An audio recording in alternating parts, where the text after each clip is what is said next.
Hello everyone, I am Tacet and welcome to the Gems of War stream. So today, we are mainly going to be messing around with Faerie. Of course, the two new troops that came in on Monday was Glitterclaw and Florian as well. But mainly Glitterclaw and Queen Titania. So those are going to be the main two focuses for right now. Also, I just noticed all the way to the right of my screen. Let me go fix that real quick. I hate when it does this. 1 second. I need to go put this on the full screen, then revert it back. There's like a little line all the way to the right over there. I know it's not that big a deal, but gotta go fix it.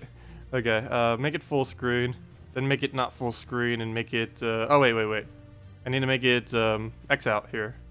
Confirm, no thanks. Okay, settings, graphics, now it should be fixable.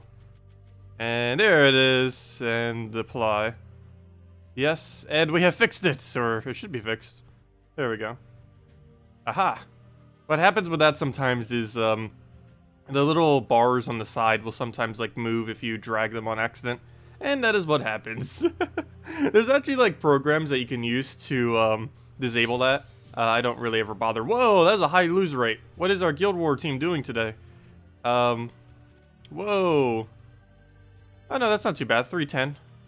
Okay, I guess it's just getting a little bit unlucky, but that's about average. Wow, so all of them are throwing about average, except for this one, which absolutely destroyed everything. It would explain why so many people are using it on normal defense. The Forest Troll, Nyx, Kraken, Queen Mab. It also doesn't help that most people do use green spam on a green day, and that's pretty anti-spam. Yeah, we'll see how the goblins do. I still haven't gotten to test most of these on Paragon, so that's what we're doing this week. This one actually did quite a bit higher than I was expecting. I thought this kind of went off the meta, but no, it's still winning some. But yeah, it's about average. That one's below average. This one's definitely really good. This one I think is adequate for now. I'm really surprised this one didn't go higher, though. Maybe we need to try a different variant of it, or revamp or something. We could try putting Queen Titania on Red Day. My biggest concern with that is what if they use Queen Titania against our Queen Titania team, and then the player would have a better advantage compared to the AI Queen Titania. That was my biggest concern with using her on that day. But anyways, guys, hope you've all had a pretty good weekend so far. Super Bowl tomorrow, correct? I normally don't keep track of that kind of stuff, but I will most likely be watching it. With that being said, given the times that the Super Bowl runs, I will actually not be streaming tomorrow night. We will be still streaming. It's not like we won't be streaming tomorrow. But the time of it will probably be a bit earlier on. I don't know the exact time because I need to do some last minute shopping because I actually didn't realize that the Super Bowl was tomorrow until like an hour before the stream. So, yeah, because I don't normally follow that kind of stuff. But I will be watching it, and yeah, so we are going to be doing the stream at a slightly different time as to not conflict with the Super Bowl. Anyways, well, let's get into stuff. Well, let's start with this, I guess, just for fun, and then we'll go into all the burns. This has actually been one of my favorite teams with the new Mythic so far, mainly because it has the automatic cleanse. If you really want to utilize it, I feel like we kind of have to use the Alchemist. It just has way too easy of a cleanse, which works out nicely. But we'll go take that over. That gives us full mana. That then gives us our convert, and now we can just keep going crazy from here. We have our yellow convert. We can go do that on blue, and just keep going back and forth until we pretty much win. Got a bit of everything here. Might as well just throw that down and just keep getting it going. We don't have anything for automatic extra turn on this team, though we technically could put it in if we wanted to. We could do like a Queen Titania or something. But I wanted to cover more colors, so that's why we're doing it this way. Okay, and then we just get another one down. And do I even Orpheus you? I don't think we need it, so we'll just take the red. Throw this down again. Don't even need to bother with the extra turns. And one more will do it. And there we go. And dead. And yeah, that's pretty much it in a nutshell. And let's go into the Faerie teams then. Hey, we just hit over 10,000. Oh, speaking of Faerie versus Faerie. Who will win? Maybe not us, because it is a Queen Mab. Wait, which one? We have to have at least one Faerie team that's anti-Queen Mab. Have I not set one up yet? I don't believe I have. That is specifically anti-Queen Mab. I don't think I have yet. Not even my pure color day, I don't believe, is anti-queen mab. Though normally a person wouldn't really be using that on a red day, I don't think. Or I sure hope not. We'll find out later today. We're actually going to be testing that team later today. Actually, with that being said, let me go use it real quick. Let's just pretend this is a Guild War battle, because that could possibly be a battle. Oh yeah, let's go try it real quick. This is what we're using later tonight, most likely. Dark Maiden, Ragnagord, Queen Titania. It's going to be the first time we're using Queen Titania in Guild Wars.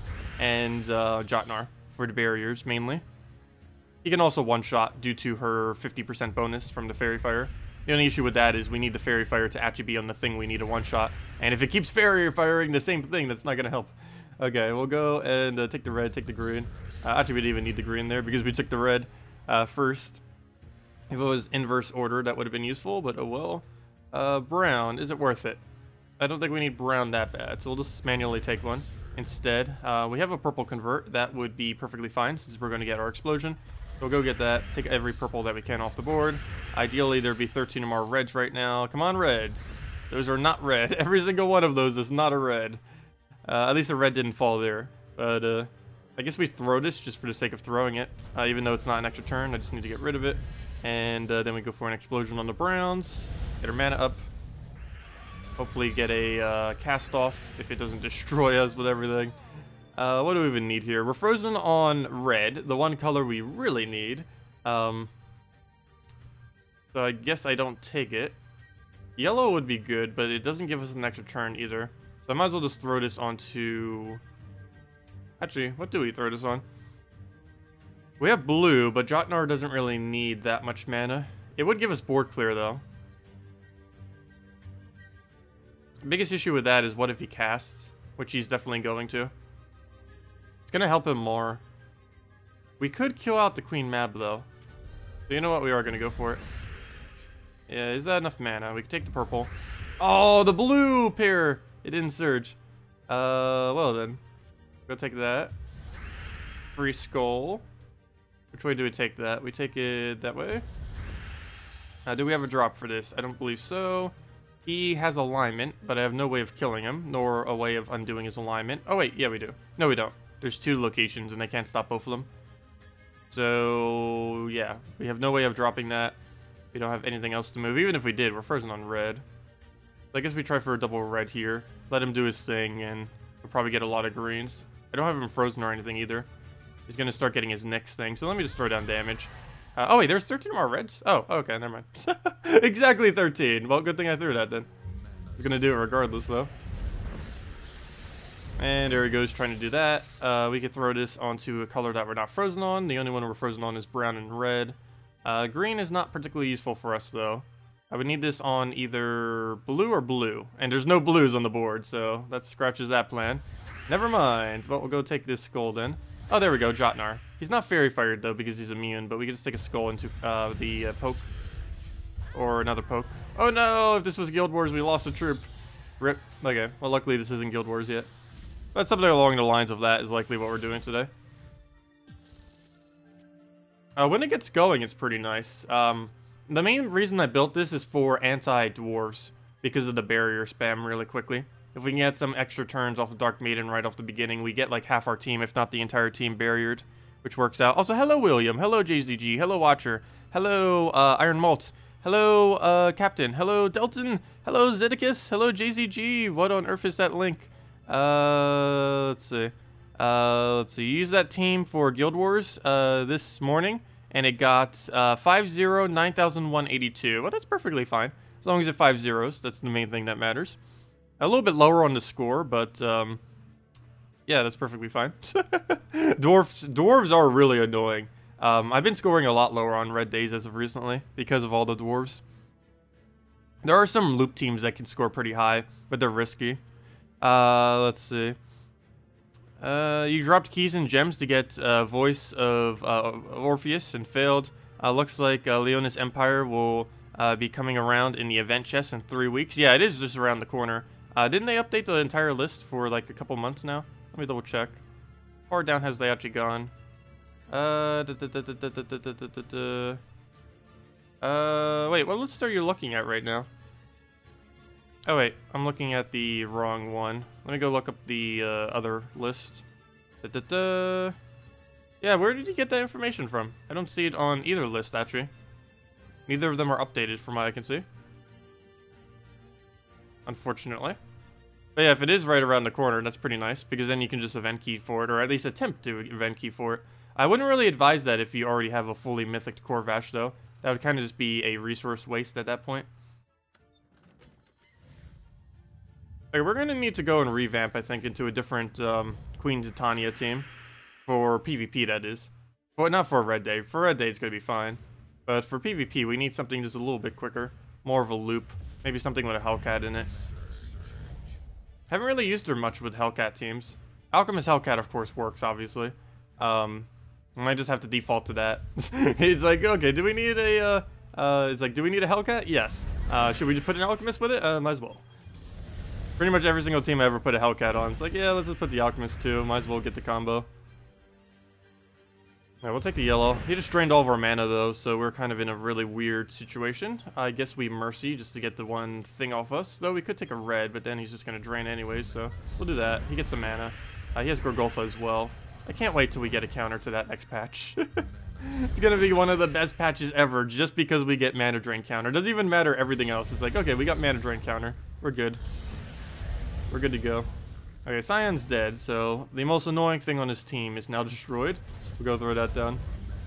Go try to get a Mercy in this. Actually, Gorgolfa first. Get over manas. 13 plus. Nope, didn't get it. No Mercy either. We'll go throw that down. And one poke will do it. Come on, go. And wipe. And an extra turn wipe. Oh no, never mind. But we still wipe. See your link? You'd be interested in that? What is this link of which you post? Let's see.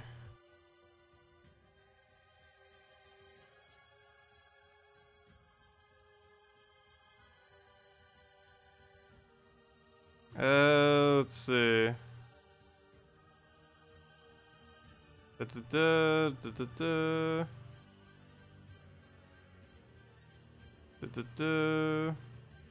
Super Bowl 2018. The thing just automatically did another link, and now it's trying to show me an ad. But yeah, I'll go check it later. What specifically are you trying to show me here? Let's see.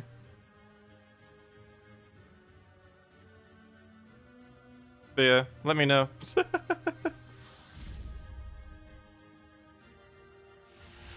Okay, well, let's go into the next battle. Hello, Marcelo. Welcome. You got him in your guild chest? Nice. Yeah, most people's guild chest should be maxed out by now. It is towards the end of the week. It's pretty much through Saturday. I believe ours is too. Actually, I think ours was already yesterday because everyone was getting it up for the new content. I always keep forgetting about those, mainly because I haven't needed to open them for half a year now. I haven't opened a single guild key in about 6 months, and I probably won't be until they finally update it. I'm just been waiting for them to finally update it is the biggest issue. But yeah, I have the equivalent of a few thousand gem keys just sitting around doing nothing because I keep saving all my guild chests. I've been saving them for when they update it, but they haven't done it. And at this point, by the time they update it, it's not even going to be an updated drop pool for me because I'm going to have everything that they're updating it into. So, yeah, even though I'm waiting for it to update, it's going to make it almost no different than what it is now. Because by the time they get to it, it won't be anything different. Let's see. Oh, the TiVo game skip to watch only the commercials. Well, I do watch the game some. It's not like I don't watch the game at all. It's just the main content is the commercials and halftime show, not the actual game.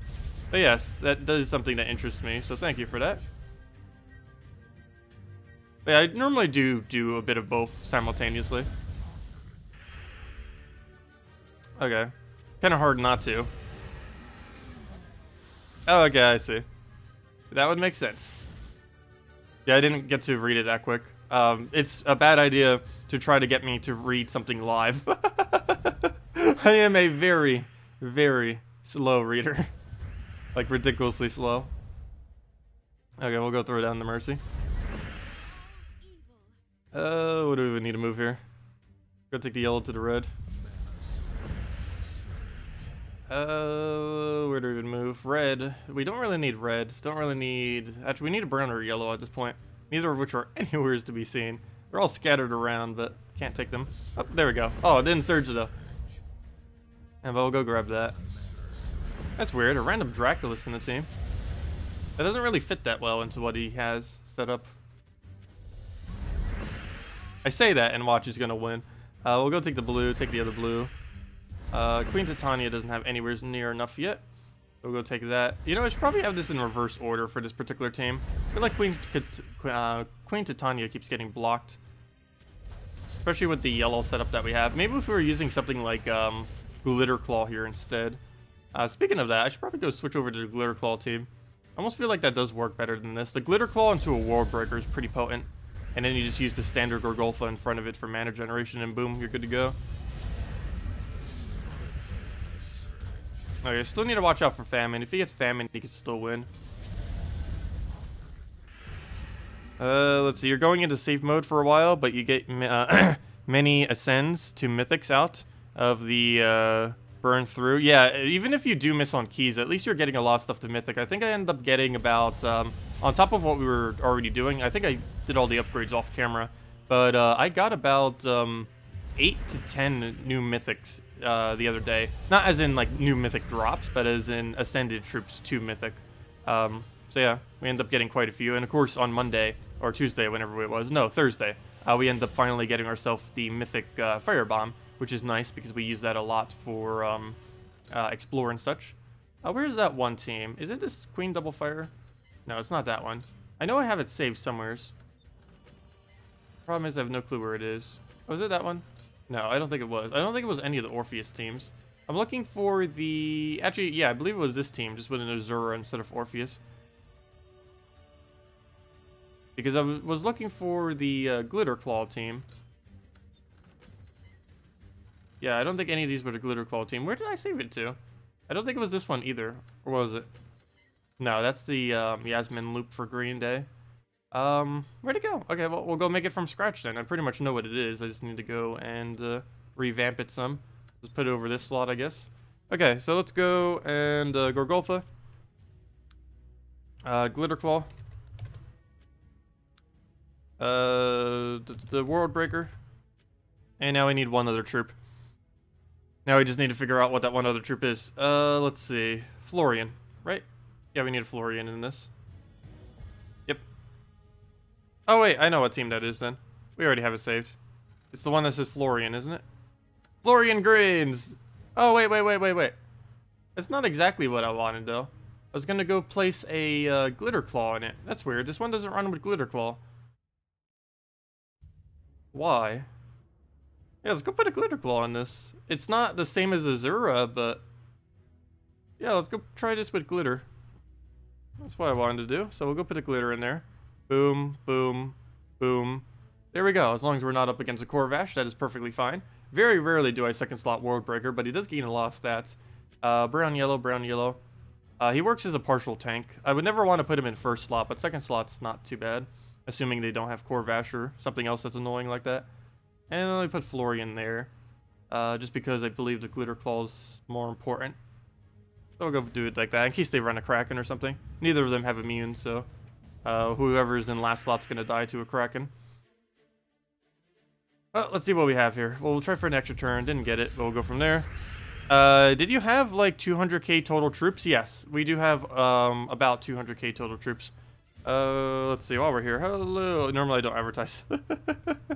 I am streaming on, or streaming Gems of War on YouTube.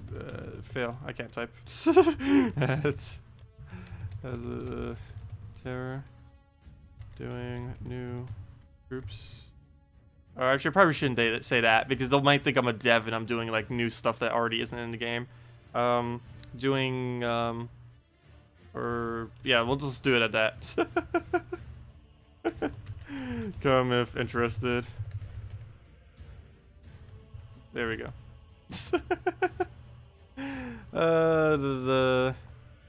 There.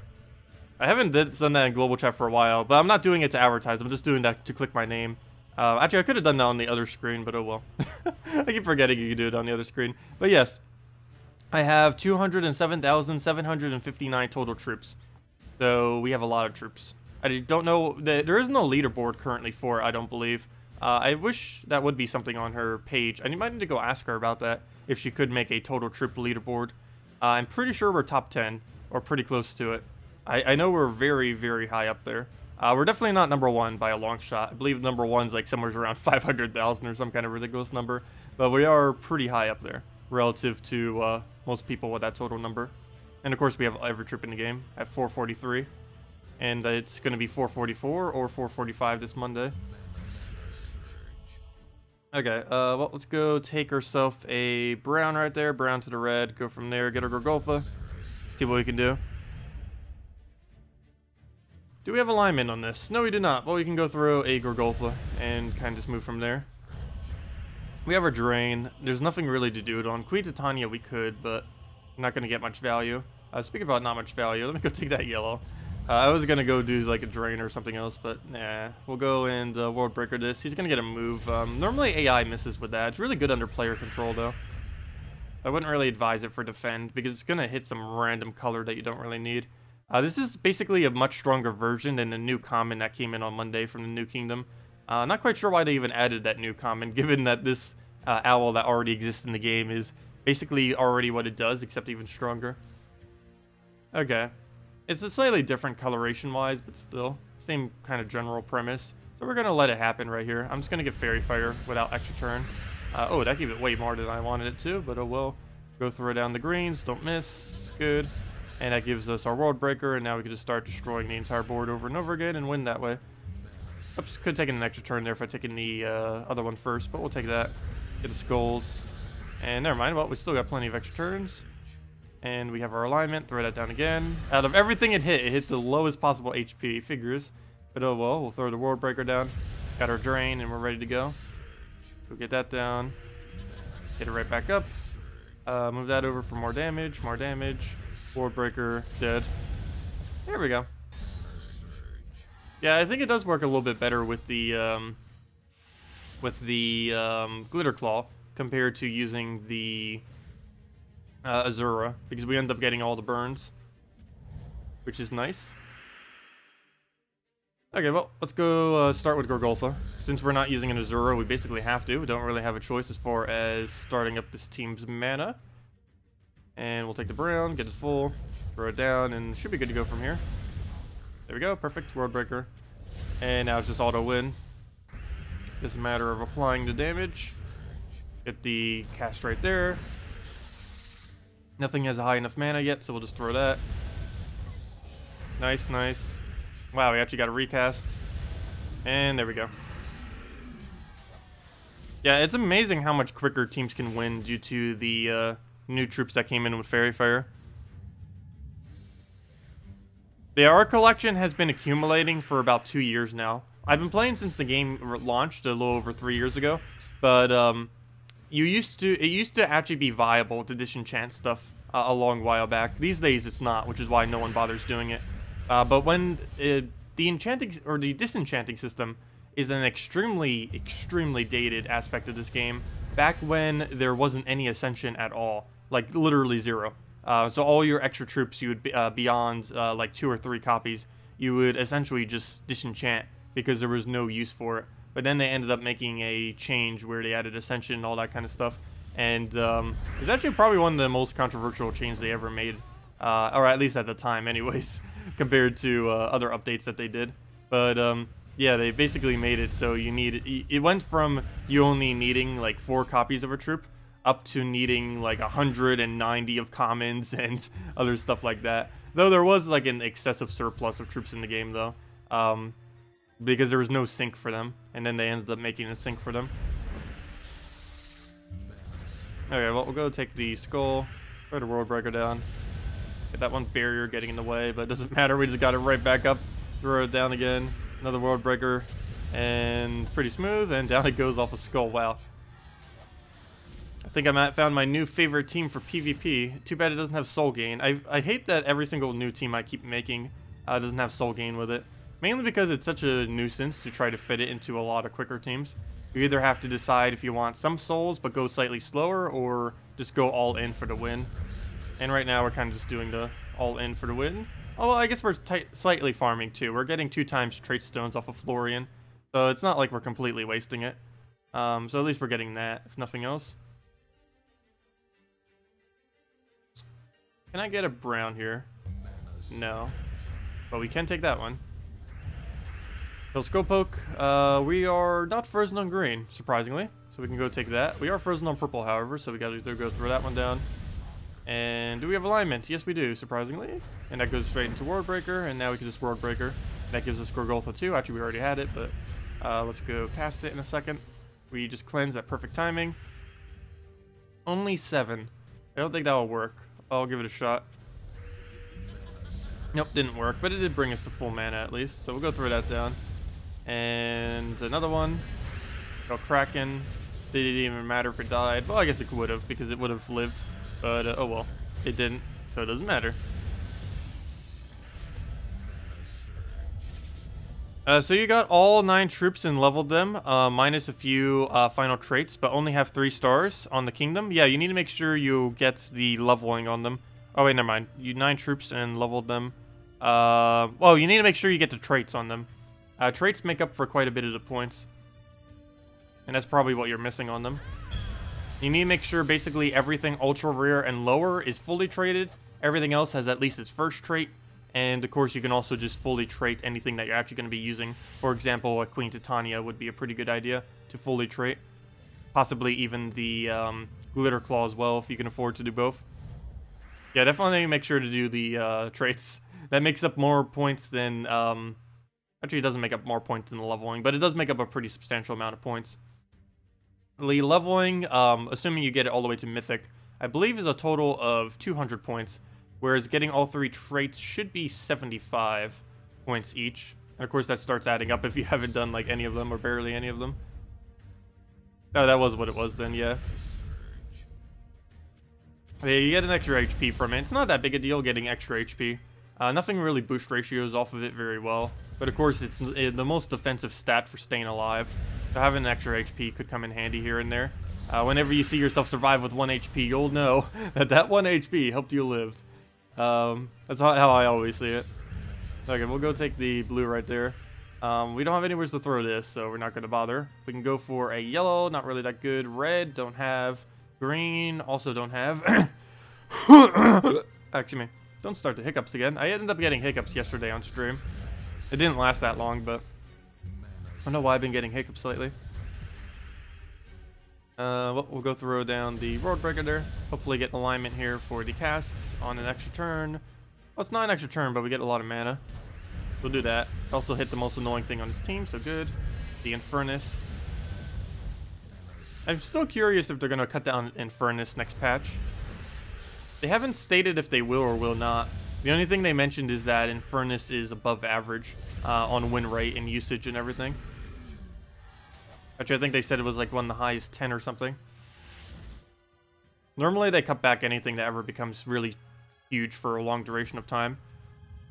The only reason I think they might cut it back is because they over-buffed him earlier. If it was just him naturally becoming better, then they probably wouldn't have nerfed him. But they ended up deliberately buffing him, so they're probably going to roll back the buff just slightly. Even though if they do, it's still going to be stronger than what it initially was. They're likely just going to tone down the damage very slightly. Okay, we'll take the red. What else do we need here? Oh, we'll take the yellow that way. And it leaks into the other one. Go Gorgolfa. And is that full mana? No, it's not. But we could go take a yellow surge if we have one. Never mind, there's none. I guess we can go take a red and just hope for a yellow. There we go, exactly so. And actually, we didn't even need that yellow, but oh well. We'll go grab that, get the World Breaker down. And what else do we need? We don't have the Glitter Claw. We do have the Drain, so let me go throw that then. Get that down. Hopefully extra turn. Got it. Don't have any alignment, but we'll go move that. Throw the World Breaker. And down he goes. Hopefully we have alignment here. No, we do not. We only have the green to blue a little bit over there. Might as well just throw another World. I might need to go drain him soon, but at this point it would be probably quicker just to kill him out. And yes, it is. So let me get a free one here. Exactly what we needed it to hit. Perfect and dead. There we go.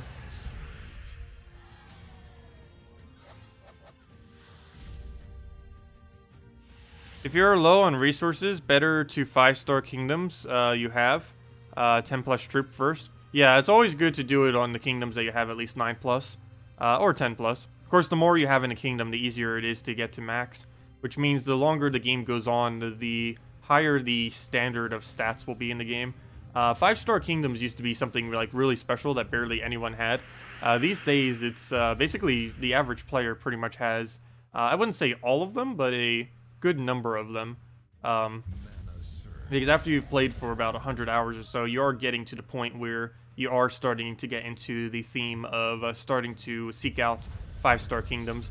Before, it used to take a lot more gameplay because you needed almost every single troop in the game fully maxed in order to get it. But these days, you don't need them anywhere near as upgraded due to many kingdoms having more troops. There's still some kingdoms where you need quite a bit of them upgraded, but it's starting to become easier and easier, of course, with things that have like 10, 12, 14. I think there's a kingdom with like almost 16 troops or something at this point, which would be really easy to get 5-star on. I believe it was Golvania. Actually, don't remember what it was at the top of my head. I think it was KZL and Golvania are the highest two.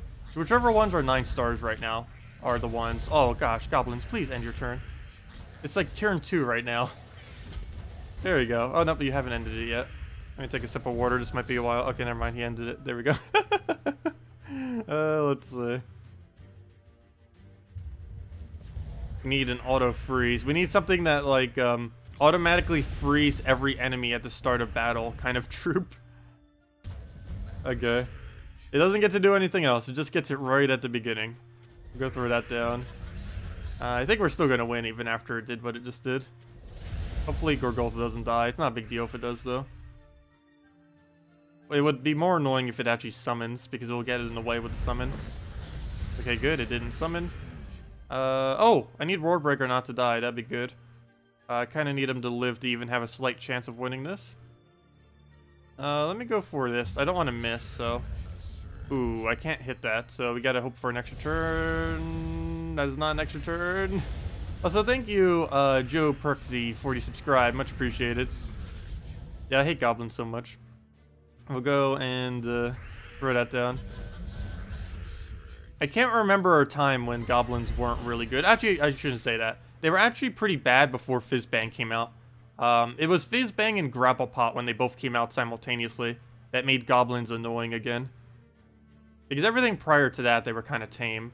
But Fizzbang, particularly upon release, it was even more overpowered than it is now.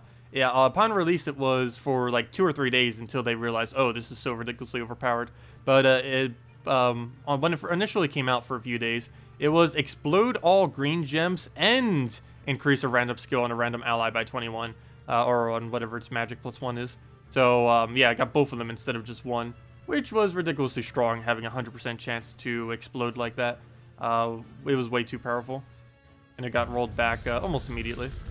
Double skull! That's not fair. Okay, we lost. Rip. Yeah, we might as well just retreat. But then again, we'll give it a shot. We might be able to win it. Very unlikely, though, because all he has to do is Siren into his skull. Oh, there it goes. Exactly so. Exactly what I just said. Yeah, that's goblins. Fail. Oh well. It's the next battle. Oh, I haven't used this against free spam yet. I guess it doesn't matter too much. Any suggestion to counter Scion, Ragnagord, Famine, Spirit Fox? Disable the Scion as quickly as possible and then mana drain control everything. If you happen to have anything that can. You have to worry about the Spirit Fox initially. Assuming that everything on your team is starting with 0 mana, you want to make sure whatever mana you take is on a troop that you need least when you initially take it off your very first turn. That or take yellow. Either or. Yellow would make it do less damage, but if you're using Gorgolfa first slot, it would hit your Gorgolfa. But otherwise, you would just do it to try to get it to hit your weakest possible troop. For example, if I was to see a Spirit Fox on the opposing team with the team that we're using right now, we would want to take a purple off of the very first turn. Because out of everything on our team right now, Florian is not only the highest HP, but also the one that if it died, it wouldn't really make as big of a consequence compared to anything else on this team dying. Oh, why did I not take the red? Probably should have. The team that I'm using right now isn't focused on actually taking the red immediately, but I should still do it because it gets the crystallize, which is always nice. Well, it's a little bit of bad board. We'll go take the yellow. If nothing else, we can just go clear it for Gurgulfa. And hopefully have something we could do here. No alignment. Still going to throw it, though. And again. Yeah, I guess we do. It just goes right back into itself with mana. And now we get to full with this, hopefully. Never mind, there's no blues on the board. They kind of converted them all out. Which would explain why I didn't gain any mana there. Oh, that's funny. I don't think I've ever gotten to do this yet. Though starting next patch, I actually wouldn't be able to do this. Draining the Nyx. That is currently possible. But Nyx is going to be so overused next patch, even more so than it's already used. Because at this current moment, there are only two troops that does what a Nyx does. Nyx itself, and of course Florian. And they're likely going to add one for every color. But the thing that makes Nyx so much stronger than probably every single one of them is the fact that it has a mana shield. And mana shield is gaining immune to mana drain next patch, as well as still immune to mana burn. Which means what we just did right there will be impossible. We would have done 0 mana drain, and we would have gained 0 gems onto the board if we would have done that next patch. So yeah, that's going to be really, really annoying. Basically the exact team he's using right now is essentially getting even stronger next patch, assuming none of the other troops are getting touched, which they probably won't be. It's going to be one of the really annoying combinations that should have counters, though, because Mana Shield's still going to be pretty good against it. Mana Shield not only counters the Nyx, but also counters out the Queen Mab. Still going to be somewhat annoying, though, and probably still be used. Any idea if the +3 stat bonus will be activated for Kingdoms? Yes, in the future. At this current moment, is not possible, and probably won't be until later this year. But yes, probably sometime later this year, we will be having the first 10-star Kingdoms. And I don't believe they're ever going any higher than that. So if they keep releasing content past that, which they probably will be, that will just make it easier and easier to get 10-star Kingdoms. Initially, when 10-star Kingdoms come out, they're going to be ridiculously hard. Similar to how I mentioned 5-star Kingdoms used to be really hard. But the same thing is going to happen to 10 stars. Because it would require having, when they initially get released, it would require having basically every troop, if not every single troop, in the entire kingdom, like however many that is, like 20 of them, fully ascended, fully maxed, fully traded, all that kind of stuff, which is ridiculously hard to do it for that many troops. It is going to make a slight distinguish between the people that have been playing for like ever and the people who have been playing for maybe just several months to a year. Because people who are several months to a year could still have like 5-star Kingdoms right now, which is basically the max. But starting when 10-star Kingdoms come in, as they start rolling in, that's going to change it up slightly. So right here, I'm going to actually let him do his thing. You know what? We're going to clear. I want to throw this Drain. I'm actually not doing that deliberately because I didn't want it to miss and give him Famine. So we did it that way, and it still worked out.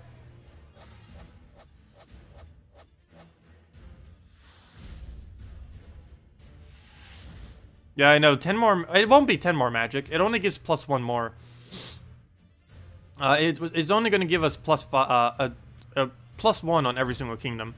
So when that does come out, currently we're getting +2 magic. Once we finally hit 10 stars, it'll be +3, not +4. So it would only be 5 additional magic. So it's not that big. It's basically like getting every single kingdom upgraded 1 additional time.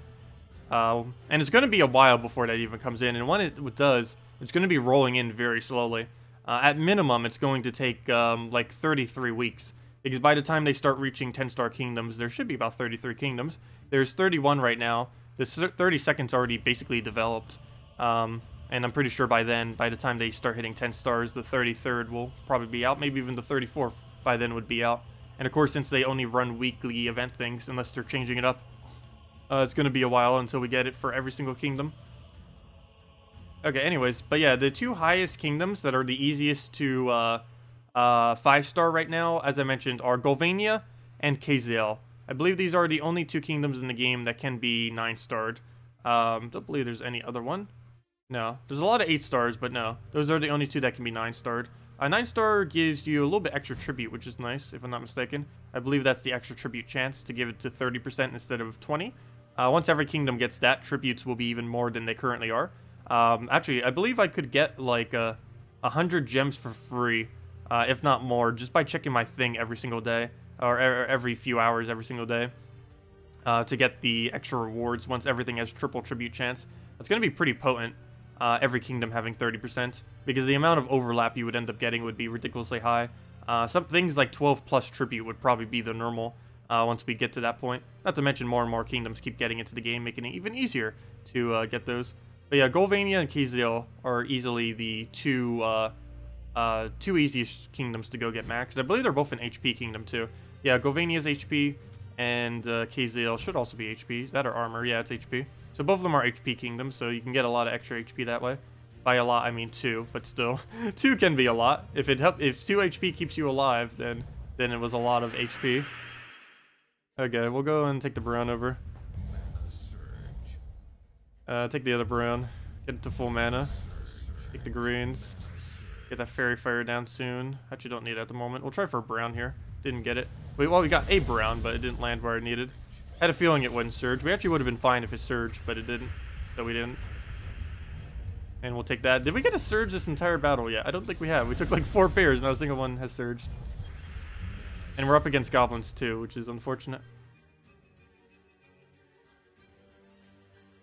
We'll take the skull. We get green out of it, so we might as well. If it wasn't for the green, I wouldn't have taken it. So he does the attack reduction. With the particular team we're using right now, that's not really that big a deal. Just trying to get alignment. Which we do not have. And I don't have a cast. We'll just take a skull again. Not for the skull, but for the mana. And hopefully he doesn't kill us here. Please stay alive, Grogoltha. That's not staying alive. Well then. Oh, that's my main damage source. How do we go about this? I guess technically we could win off of what we currently have. So we'll go throw that down. Of course it misses. Well, this is pretty much matched in. Might need to go use an actual anti-goblin team at this point. Hey, you didn't take the extra turn. That was weird. But yeah, I have nothing I can do here. It's just gonna loop and then kill us. Okay, good. It didn't get to loop. Maybe he'll just do attack reduction or something. Oh, that's exactly what we needed. Perfect. Okay, so we might still be in this. Barely. We'll throw that down. Get the Faerie Fire back on. Take a Skull Poke, which is almost no damage, but still. We can go drain that. Get our mana up. Throw it again. And don't have any alignment, but we can take a Skull Poke for 0 damage, pretty much. Soon it will actually be 0. I will take the Skull again. Slowly but surely, we shall chip him down. Get another Florian. If we actually win this somehow, that'd be quite amazing. Likely not to occur, though, but we'll throw this down. Nice. Got 1 kill. That was the thing that was already closest to death anyway, so it didn't really help us much. Go throw the drain on that. Oh, it missed. We lost. Rip. Rip. No. No. Okay, this is over. If he'll let me even let it over. I can't even go end the battle. Oh, actually, I could. I could go click the retreat. Wow, how much magic did that thing have? It just one-shotted us with a goblin. That shouldn't be possible. Unless he got magic, which he likely did at some point. There's a lot of buffs that went around. But yeah, anyways. Yeah, goblins are very annoying. Even with freeze, they're still annoying. That doesn't really change much, because if they get looping on like turn 2 before you even get the freeze off, then they still get everything. I wonder what would happen if they ever add a troop that gives 50% mana to all goblins. That would probably break the game. Unless there was like an auto freeze everything at the beginning of battle, that would completely break the game most likely. Just due to how quickly they would get up and then start getting into the loop. Because you can disable them with like Spirit Fox and a few other things. But if they get that much mana that quick, you can't stop all of them. Not to mention, the one has Stealthy, which makes it so you can't single target it. You can't even single target the one of the biggest mana generators on the team. I'm gonna go for a Florian here, just because he's getting pretty close to full, and yes, there he goes. Do we have alignments? Yes, we do. So we throw that down. Get our green right back in. Let me take this for the skull and the mainly the extra damage that it might give us. There we go, magic, perfect. And throw that down. 42 to everything, very nice. Ideally, we'd have alignment again, and we do. And it hit the one we needed it to. Actually, probably last slot would have been a bit better. But oh well. Remove that. Throw it down again. That would be the kill. And any poke will kill it, dead. And we still had our turn on top of all of that. I can't wait to quit this game. It can be a bit frustrating at times. I've really enjoyed this game though. It's a really nice chill game just to relax with. Other than when it gets frustrating, but I normally don't get frustrated easily. It's annoying when goblins do that, but I don't really mind. Goblins will be goblins. They've pretty much always been like that though. That's kind of their thing, is to be that annoying.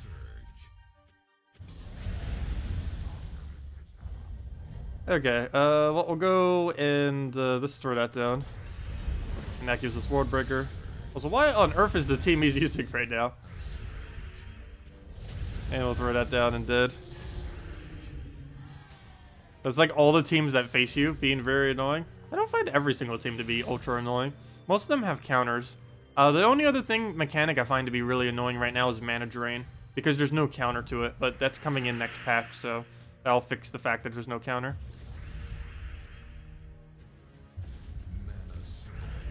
Because this game was never made to be something that you can throw any team against anything. It's just what people tend to do because it's a lot more convenient. But there's a lot of teams that you do have to actually, if you want to make sure you win against them, you do have to revamp. And it's not really something I've been doing as much as of recently. But it is pretty important to constantly switch your team into teams that counter out the opposing team. For no reason he didn't take the red, so we'll take that ourselves. Move that over. The AI, as of a couple patches ago, has been moving very weirdly compared to how it normally does. In a bad way for itself. It's actually acting weaker than what it normally would. I think they did that just to make sure that it would cast its ability right correctly sometimes. But at the cost of not taking skulls and not taking 4 times. It was something discussed a while back on if the AI should deliberately miss moves. And at the time when it was first mentioned, people were actually against it. Though that is currently in the game at the moment. The AI occasionally deliberately missing moves. It makes it seem more natural like a player, because the player occasionally misses moves too. But it makes it pretty weak for when it actually does it. Particularly in important instances. So did they change all the AI sliders? Well, AI sliders don't exist in the game anymore. The reason they removed it was because they thought it made too many weird AIs. Because people would set it to really weird combinations. And it was never really explained very well in-game. Nor did I really ever go and explain it. So a lot of people didn't really use it correctly. So it didn't really work out that well. And yeah, it just they basically made the AI horrible and made it hard for them to actually balance stuff, so they kind of just removed it. They mentioned that something similar to it may be implemented in the future, but if they were to implement it, they would have to do it in a way that would be better, for lack of a better word. But yeah, it's basically removed at the moment. What the actual sliders would be, I don't even know what the default would be, but it seems to just be all even priorities for the most part. Because it's not skull priority anymore. They basically completely removed the skull priority. It still occasionally will take skulls. For example, at this exact moment in time, it most likely would take this skull. Though, actually, let me go take a random move just to show that that is the case. But yeah, it should most likely take that skull if there's no extra turn on this board. And since it doesn't have any other cast. Okay, I lied. But yeah, the AI does some really weird things. Luckily, we have Drain. Normally, that would be what it does. But as you can see, it doesn't even have any skull priority anymore. I guess because it was within range of mana. I guess if he wasn't within range of mana, he might not have done it. There's a lot more conditions now than what it normally was, as far as predicting what it will do. I normally don't even bother because something like that will happen if I try predicting most of the times these days. But more often than not, that will make them do worse moves, not better. It's nice that they don't keep getting distracted by skulls, which balances things out a bit. but it unbalances it in that it misses a lot of other stuff, which is really obvious to a player, but not to the AI. They might eventually buff AI, we'll have to see. It was something that was always pretty controversial, because there are a lot of people that find the game to cheat, and that the game is already strong enough as it is with how the AI acts. But, I don't know, I've always found it to be towards the weaker side, the AI in this game, personally. I'll go take the Brown. Get the Gorgolfa down. Can we land this? Actually, I think he just gave us alignment. Thank you for that. We'll go throw that down. Move that over. And we'll go through a World Breaker. Before I do that, do we have alignment? Oh, I don't even need it. They're already burned. Or fired, I mean. Close enough. Same difference. Actually, not even close. They are two completely different things. Though, they both do contribute to doing a lot of damage. Even with the smaller Goblin team, he's still finding a way to loop. Smaller Goblin team normally doesn't loop as much, but it's really good under this team and similar things to it. Not that particular order. Personally, I would put it in the order of Boar Rider, Goblin Rocket, Goblin Shaman, and then Hobgoblin all the way in the back. So basically the exact reverse order pretty much, except with these two switched and then reverse. So this one in first slot, this one in second, this one in third, and this one in fourth. That's why I would normally run that particular team that he's using in. But yeah, that's actually a really good team to learn when you're first starting out. If you happen to have that composition and you're still a newer player, definitely go and set that as your team. It is a really good way to learn board control, because you get to have 3 different ways to kind of test stuff that won't mess up. You have this will create a bunch of gems, so you can figure out learn when to actually use it on a board. Like, for example, right now would actually be a good time to go use that. But it automatically extra turns, so you would never fail. You get to test explosions, a 3x3 explosion that you get to mess around with, and keep casting that to kind of get board control and learn how to use that correctly to get various different alignments. Like right here, we could use it to get a 3 pair of purple, plus a chance of getting an extra turn if another purple falls and stuff like that.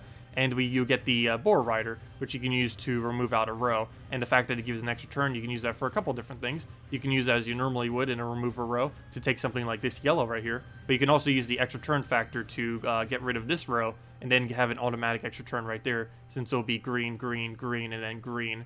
And then you just swipe that for 4 times. Anyways, we'll throw that down. And Faerie Fire dead. Actually, let me just take a skull. I did that so it would go quicker, but I think the amount of time I went out of that screen made it slower. So fail. Oh yeah, skulls are dialed down everywhere by a lot. They dialed it down from like AI always takes skulls to AI almost never takes skulls. Which is another reason why skull spam doesn't get used as much these days either. Because the AI is actually slightly better against skull spam now.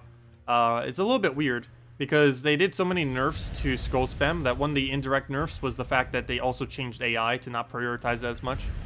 Because one thing that you used to be able to do with skull spam teams is, though it was pretty broken what you used to be able to do, it's why they used to be used so much, or one of the factors.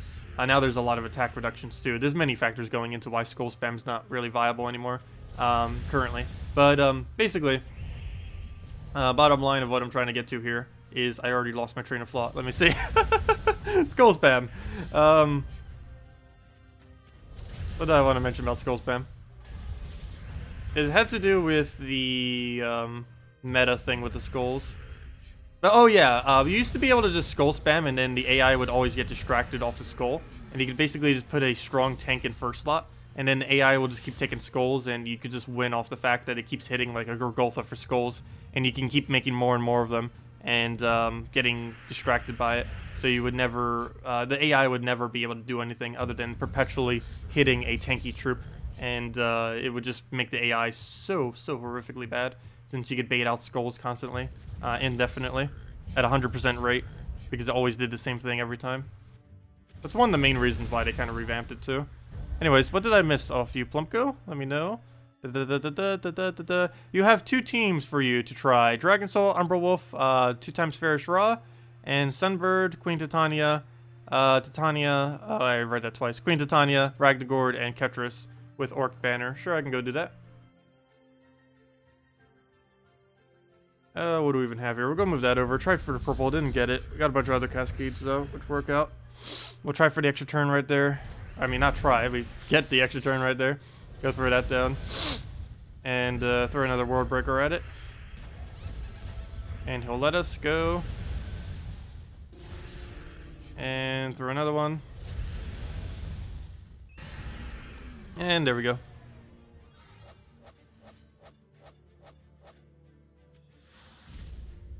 Yeah, I haven't been playing Arena as much as of recently. Mainly because World Breaker tears through it too hard. Almost everyone runs Dawnbringer. It's almost mandatory this late in the game to run Dawnbringer in Arena. Just because of how ridiculously powerful it is. They are doing something to make it less powerful in the future. What specifically, I do not know. Not Dawnbringer itself, but the it being used in Arena. They're trying to figure out some kind of fix for it. Also, thank you, FelCLU, for your subscribe. Much appreciated. Okay, what do we move? What do we move? I need Gorgolfa, so let's just move that for now. I guess we'll try it off the top here with a red. Didn't get it, but we do have the converts, which we don't have alignment on. Oh, yes, we do. And that will give us our mana. A little short, but we can just take a single pair to go and close the gap. We do not have an extra turn, but I can try for one. Didn't get it. A green would need to fall and right where that red is right there in order for us to have landed it. Oh, I see a blue that we can go take. I mean the purple into the blue.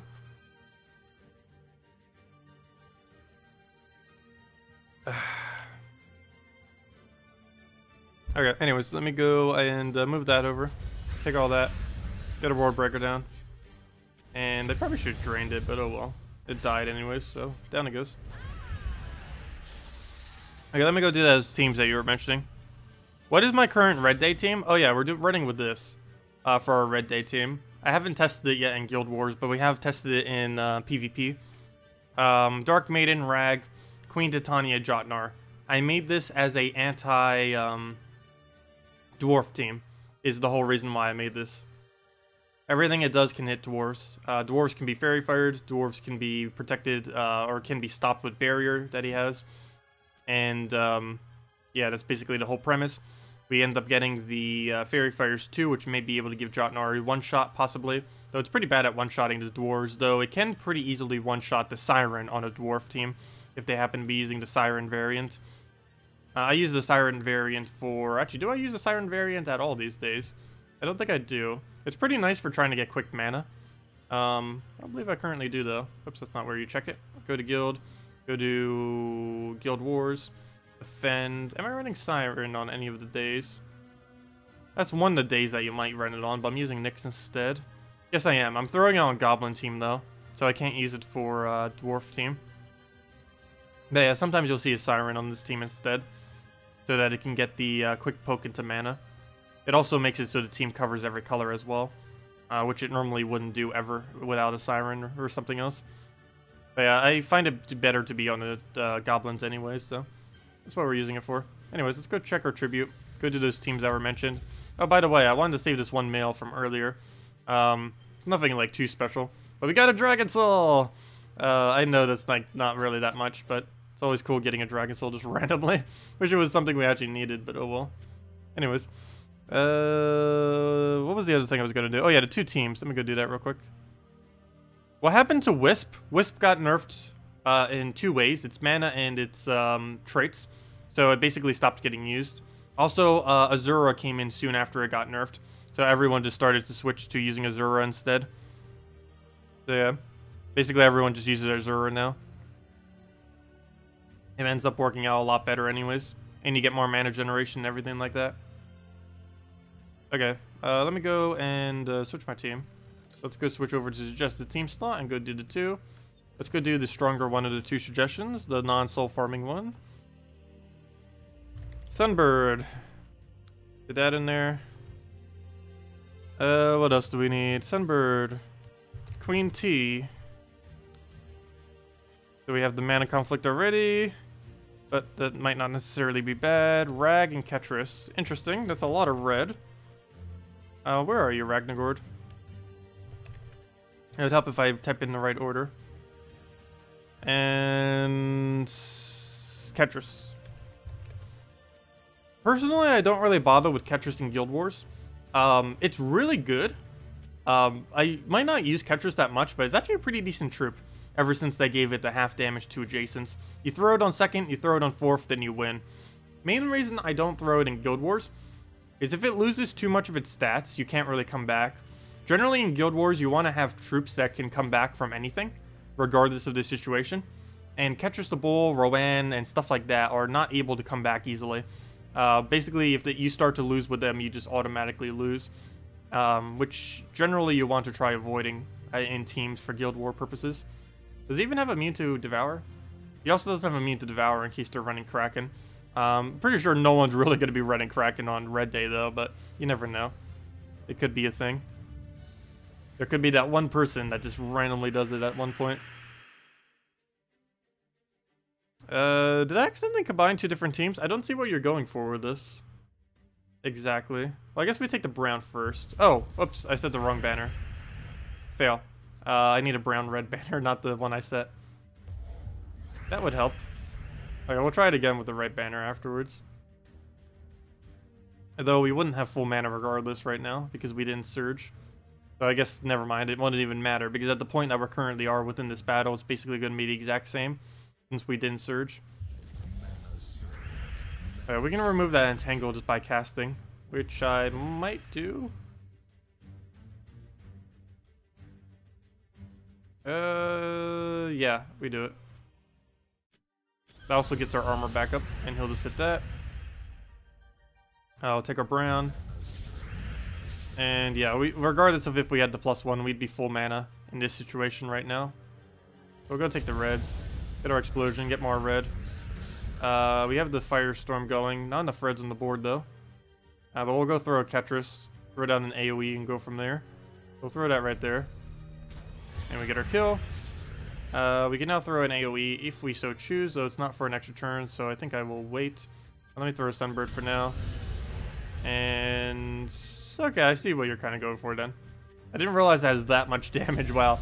I guess that would happen since you have 3 damage sources. It might be too slow of a start though. We also have no protection against Dwarf team, which is the main team that would be used on this day. But there we go. Actually went quite smoothly.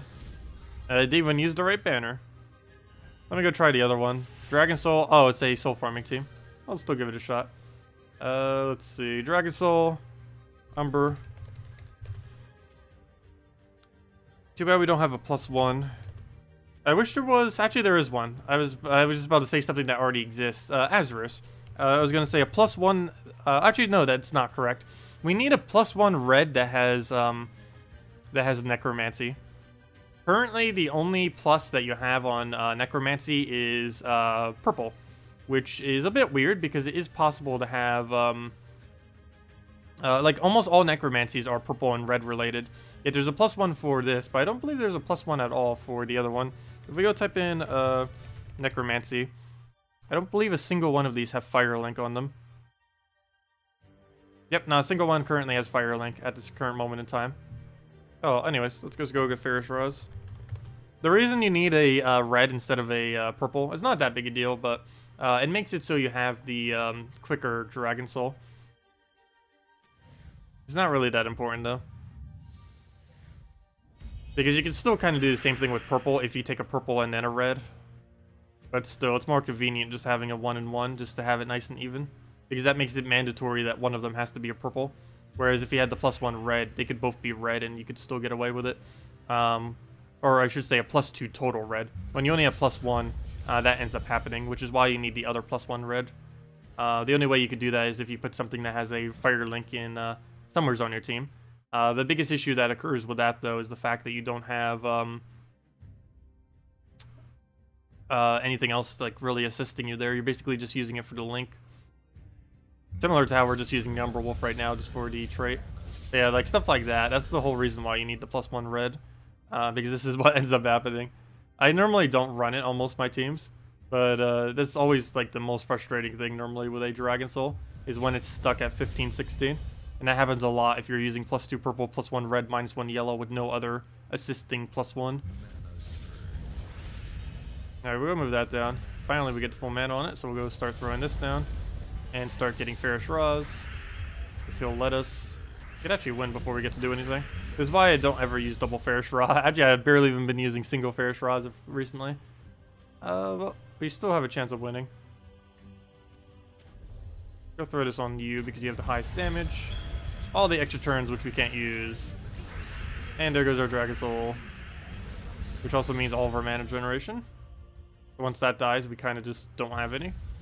Other than the Faerie Raws giving it to themselves, but... what do we do here? We'll go take the purple up because we would have lost our turn regardless. So we'll go take that. We actually get more mana by taking it for a 3 instead of a 4. And yeah, it's over. Yeah, I wouldn't really bother with that.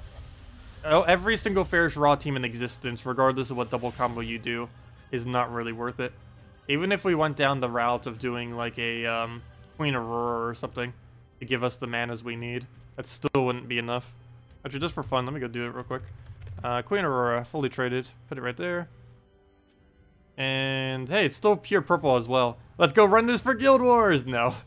This would fail miserably. Also, we already have a pretty solid purple day. Well, first things first, Dragon Soul. And now we don't have that whole mana issue. Oh no, we still do! No, that wasn't the fault of our mana choices. That was just because of how they were received. I should have taken that for a 3 instead of a 4. Because now I'm stuck without full mana. Even with a Queen Aurora, we still can't get it. Fail. That's amazing. Okay, we'll go take that. Get a Dragon Soul down. And I could actually get her to full mana. I almost want to just for safety's sake.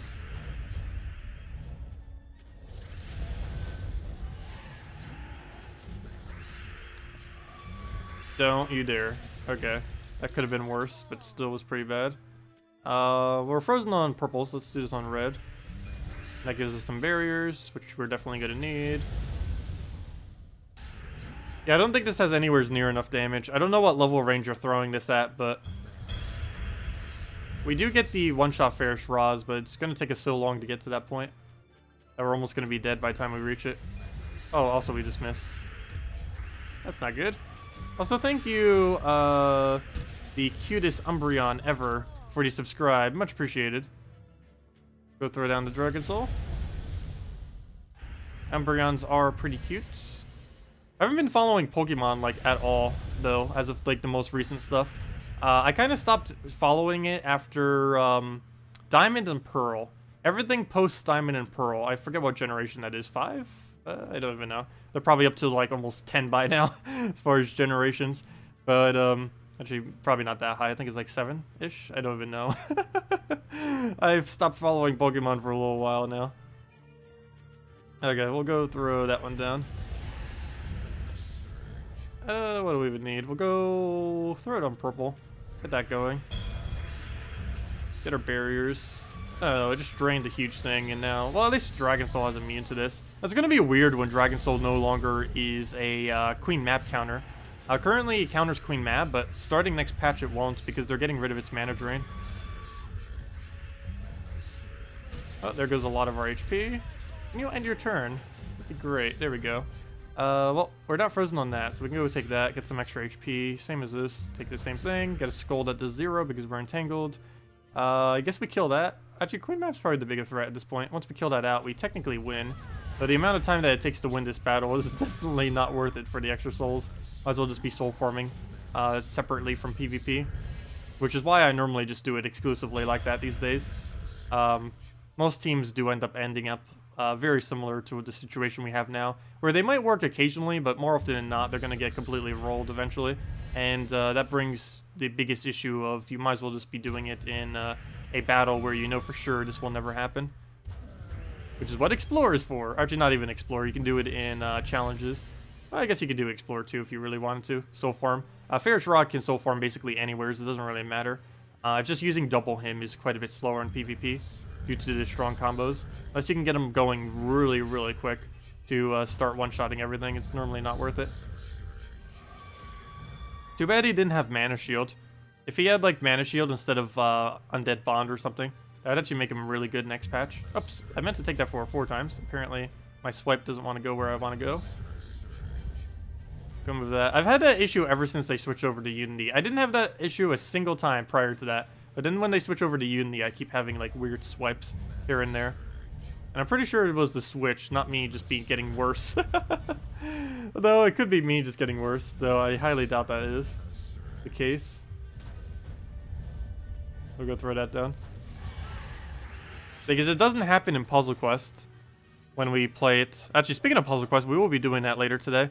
Ideally, we'll be finishing out the main storyline, too. We still have a bunch of other stuff to do after that, but should be able to complete out the main storyline. We'll have to grind a little bit to get up to that point, but once we get there, we should be able to finally defeat the final boss of the game. But anyways, what do we need to go do now? Let's go back to, where to go? The Floria one, because I need those trait stones. Might as well get them while we can. We still have until Monday to get 2 times trait stones from using a Florian in the team, so if you happen to want to mess around with that, she is still very, very valuable to use right now. Okay. Also, hello, cutest Umbreon. Welcome. Let's see. Hello, 1Q. Welcome. Hello, Blackheart. Do you think Submerge will be more used now that Fairy Fire and AoE are so strong? Possibly. Azura still counters it very easily, though, which is something that's never really going to change. Oh no, I still haven't really found much of a use for Submerge. The biggest issue I normally find with it is there's still no really good way of submerging your entire team consistently and quickly. There are ways to do it, but it normally takes too long, to the point that by the time you get it rolling, you're barely going to get any value out of the Submerge that you actually place. Similar issue happens with Freeze sometimes. It's why you very rarely ever see me using Freeze offensively. You'll see me use it on defense teams, but Freeze on almost every type, while it is very powerful, normally it takes a bit too long to get up, I find. Unless the enemy team is using a really, really dependent loop team. I normally find it better just to rush damage instead of rushing to try to get a freeze on them. Because the time that you spent trying to rush the freeze, you could have just already won the battle like that. But having it passively off a Queen Mab is always generally the best way of going with it if you are invading with it, and just in defend as well. You'll see a lot of people defending with it. For the AI, it doesn't really matter if it takes a little while to get started, because the battle's already going to go on for a while, regardless. Whereas when you're invading, you generally want to win as quickly as possible and minimize as many time losses as you can. And Queen Mab technically is a time loss, particularly if they have mana shields on the opposing team, which is going to be even more popular starting next patch due to all the troops getting immune to mana drain. Okay, we'll go get that drained. That gives us both of them. Go move that down. And also, we'll be covering the best teams video very soon. The main thing I'm waiting for is for the Shocktopus to finally be added to the game. That is the community-made troop that still isn't in. It was developed like 2 or 3 months back via the community on the Gems of War forum via multiple polls and discussions. And it's actually pretty nice. It's not going to be anything like so overpowered, but it fits a nice niche for yellow-green. It's a true damage yellow-green that has a really creative ability. Also, look at that AI. It just took a 3-pair instead of the 4. I don't understand it sometimes, how it currently works. It does some really weird stuff. Anyways, we'll throw that down. And that's match. And down it goes.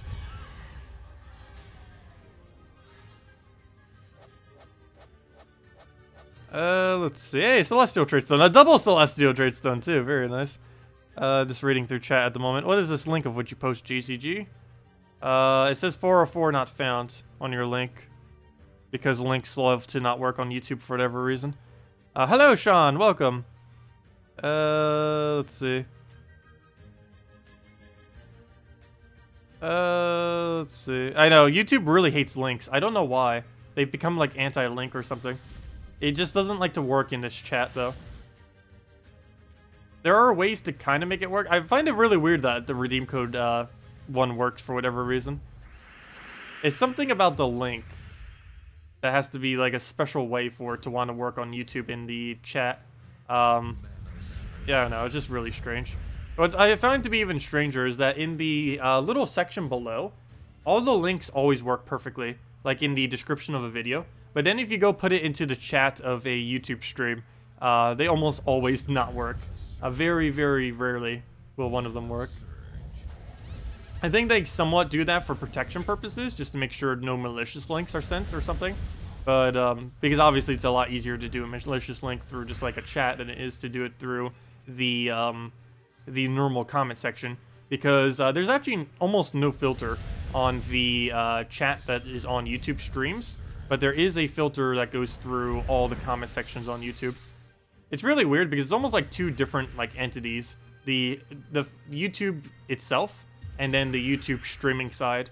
Even the interface on the streaming side looks a bit different than how YouTube currently looks. They're still using the old version for the streaming side, yet it has the newer version for the rest of YouTube. Okay, anyways, let me go throw this down and that's match.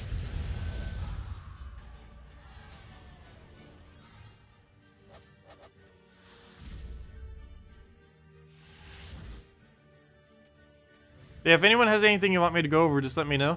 We'll be around for the next hour and a half or so. We'll have the redeem code in a little bit, just for some random resources. I'll probably give that out around noon today, might as well. That generally tends to be the time we give it out, most of the time. Okay, we'll just go take the thing over, go grab all that. What can you use instead of Worldbreaker for the Florian team? The team that we're currently using? Let's see, Grapple Pot. I mentioned that in the I think I forgot to mention that in the previous video. But yes, almost every instance that you see me using a Worldbreaker, except for an all-dragon team, which this isn't, but almost every instance you see me using Worldbreaker, a Grapple Pot would work in exchange. The only issue with this team is we don't use red if we don't use, if we do end up doing that. We'd have to be using a red troop in that slot in order to cover everything. But we kind of need it to be green so that we can utilize the fact that we feed green via the Glitter Claw. Not to mention we have really heavy green accumulation off of Florian. So yeah, I would say Grapple Pot would work. It makes it so you don't use red, but it still will have basically the same damage output. It's just you don't have as much mana generation. Though you do have an automatic extra turn, which is one thing that this team doesn't have. There's a chance that we can get an extra turn whenever we explode, but it's not guaranteed, of course. Like right there, we didn't get one. And basically all the times we cast him, we're probably not going to get one. Occasionally we will. But with a Grapple Pot, you actually have a 100% chance that you do extra turn, assuming you're not frozen. We'll go grab that, get another cast down. But yeah, it's important that whatever you use there has green. That's kind of the whole point of this team, is to use both Florian and Glitter Claw. Basically everything on our team is focused on giving this troop right here all the mana it will ever need. And while ideally this would be the Worldbreaker, Grapple Pot would also work since it can extra turn constantly, so you can still keep getting your damage out without much of an effort. Yeah, I can go show it with Grapple Pot real quick. We did it the other day too. It works basically the exact same. Wynced is about the same speed too. The only slight issue is sometimes you'll have a mana problem, particularly against mana drain teams like what we're up against now. But other than that, it's normally fine. And most teams struggle with that anyways, so that's not anything new. Well, I need to get the full mana already. We're not really there, but as long as we get it before his famine, we're fine. Ooh, he's 1 mana off. That is scary. Red Surge, go. Oh, he can actually lose now. I need to get full mana on him somehow. There's actually no way to do it. We need to take either a red or a green. Neither are available. Oh, that is really bad. He has famine. Come on, Skull, or something. There we go. Well, at least we got a Skull Poke. Rip. We can actually lose this now. There we go. We got a Gorgolfa. Might take us a double cast. If he revives, we lose. I never thought it would come down to this. No, we'll see what happens. Let's see. Yeah, it might actually come down to that. That'd be a fail. Okay, good. It didn't revive. If it did, that actually probably would have been us losing. We win at this point, though. We can just keep Florian spamming it. And we just auto-win that way. Oh, no, we didn't. I lied. Okay, it's not over yet. Okay, now it is. We still have the full attack value on her, so down it goes. Well, that could have got a lot smoother, but we still won. Anyways, let me go do, let me go change this out for Grapple Pot. Oh, that's kind of funny. We're up against a Goblin team right now, too, so let me go get Grapple in here. We don't use red anymore, but that's not going to be too big a deal. There's no point in going to a minus red banner, though. None of them work for this team. Or at least none that currently exists work for this team. We'll try for an extra turn. Didn't get it, but we get a bunch of browns and yellows, which we need for Gurgolfa. Skull we ignore. Yes, we do. No, we don't. What do I even need here? Oh, I just realized, though. We can't take red to go crystallize it. Well, you probably don't have it fully traded either. Or there's a likely chance that if you don't have one, like a ward breaker or something, you might not have the traits for this. So that would actually work out then. So even though we can't take red, or it's not really viable for us to take red, if he's not even traded, then it doesn't even matter. Since you wouldn't need to take red from him anyways. Since it wouldn't do anything. Only does if he's traded. Well, a little bit of a bad board setup, but I will go for this. There we go, we got a bit of everything. We got it going now. The only problem is, so is he. So we didn't get it up quick enough. Oh, there goes that. We'll go take that over. That gives us everything again. We'll go through this for free. Give it the mana back. As you can see, we get the cast right back again. Boom.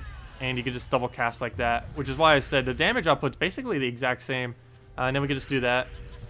The damage is there. It's just the mana generation is not. And that's match. Yeah, it still works perfectly fine with a grapple if you don't have the world.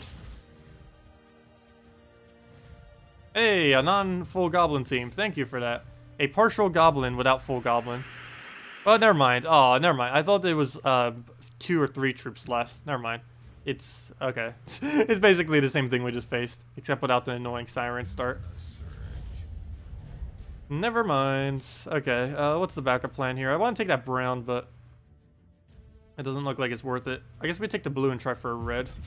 Oh, we got green out of it. I guess that works, kind of. Not really. I don't barely even need that color. We'll go for the crystallize here. Let him skull poke us. We get some green out of it, too. Take the brown, take the yellow if he doesn't. Never mind. Brown. And it looks like he got started. But so did we. As soon as we do our next cast. So he'll be annoying goblin, but we'll throw that down. And now we should be good to go. Assuming we have alignment. Come on, alignment. Come on, end your turn. Without killing us would be great. Wait, okay, never mind, we lost. It's over. Rip. Rip. All the rips. Maybe I should put Florian a little bit higher to tank for it or something. There we go. Let me do that. Just to tank for it. Well, that's Goblin. Goblin team in a nutshell. Will you win? It depends. We'll get looping in time. Alright, we'll grab all that. Oops, I'm taking reds as if I actually still need them. Because I'm so used to taking reds immediately with this team. As you can see, this team still works. Well, not against the previous battle, but in most situations, this team still works exactly the same as you would with a ward breaker there. And now you just go right into spam. Ideally, we'd have alignment right here. Doesn't look like we do. Yes, we do. Perfect. Thank you. Oh, well, we wasted a lot of that green. At least we get it right back as a recast, though. Biggest issue here is we don't actually have a way to board clear easily. Normally, that would be a ward breaker, which would have been just right now. But since we don't have a ward breaker, that didn't clear the board. So now we have a slight issue of having to deal with whatever our board currently is. The only big issue this has is it'll make it so there's almost no blue on the board, making it really hard to use the Glitter Claw. Not only will it not really have any mana, but it also won't really have any alignments beyond the very first cast it does until you do Gurgolfa. But in this particular instance, it would almost be a waste to Gurgolfa. With that being said, let me go Gurgolfa because there's nothing I can drain on the opposing team right now. Now we can, but let's throw that down. Get our AoEs. He has that double burn protection. I guess we'll go and double check if we have this. Yes, we do. Wish I would hit Gurgolfa, but that's still perfectly fine. Oh, the only problem with that is now we don't have as good of a drain. I'm still going to go for it. We do indeed land, get the AoE. And, yeah, now we have the issue again where we need to go and find ourselves mana because we didn't naturally mana generate from doing that like a World Breaker would. So we'll just need to go and try finding the last little bit. There we go. And just Gurgolfa into anything at this point. And that's match, assuming he doesn't revive. And we're good. And even if he did, we had enough damage to follow it up. Yeah, it's pretty much the same team.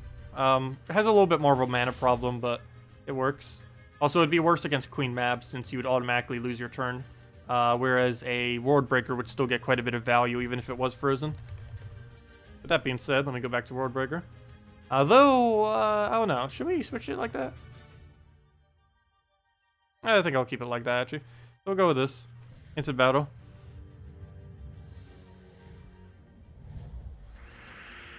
Your score is 4,228. Well, that's still not too bad if you're doing a early game guild. Generally, earlier on in the game, you don't really bother with Guild Wars too much. Personally, on my other account, I don't think I've really done it at all, like, ever. It tends to level you too much, and you barely get anything from it. It's the same problem that quests have, actually, in that you barely get any reward for the amount of EXP it gives, which is somewhat bad earlier on, because earlier on in the game, it is somewhat useful to have a lower level due to how matchmaking works, because having a lower level would lead to slightly easier opponents, which leads to slightly easier resource farming. It also makes it less frustrating. I'll go throw that down. We'll go get the cast down and move on from there. Get that down. Oops, we're frozen on the thing. I have no way to counter that, though. Speaking about no way to counter, ouch. Oh, what we can do, though, is get that out. Nice, nice. And barely any green. We put so many on the green on the board that there was almost no green leaving after the board because they all denied themselves out. I always find that to be kind of funny. Once you start doing gem spawns around like 20 plus, you're actually removing, actually probably even more towards even like 13 plus, you're starting to remove more color from the board than there even was on the board. Like, for example, if a, let's say a Forest Troll was to go and cast and there are 12 greens currently on the board, it would then spawn 15 green to the board. There's most likely going to be less than 12, which was the initial number you started with when you casted, on the board after your cast, even though you just filled the board with 15 greens. And the main reason for that is because they're all clumping together, which denies them all out. I believe the best gem spawn for actually keeping things on the board is around a 9 or a 10. Somewhere's around there. It's one of the reasons why Web Spinner also works particularly well in Yasmin and stuff like that. Around that threshold is one of the best numbers you can have for keeping a sustained loop. Because it actually adds that color to the board instead of removing it whenever it does it, while still having the chance at extra turning pretty easily. It's that nice sweet spot right in the middle. Okay, what do we need here? What do we need? I guess we'll go take a... Actually, I don't even know what we should go for at this point. He's about to do the Gorgolfa. I guess we go for a brown-green. Get a little bit of everything since we don't know yet. There we go. Now we get World Breaker. Well, now we know what we need to do. Go throw that down. Get our Drain if he'll let us. Hey, we actually do. Okay, sweet. Throw this on... I don't even know what the biggest threat is. I could remove that out first to get our mana. Not that big a deal, though. But Mercy, probably not as big. Let's go get this one out first. Actually, probably should have done first slot now that I think about it. Because that wouldn't have been able to cast immediately. Yeah, I should have got rid of Gorgolfa there. But luckily we got that. We get this. And now we can go for Gorgolfa. Actually, it doesn't even matter. We're just going to do that. Get the World Breaker. Actually, I could have just done the World Breaker in the first place. And down it goes. Plus we extra turn.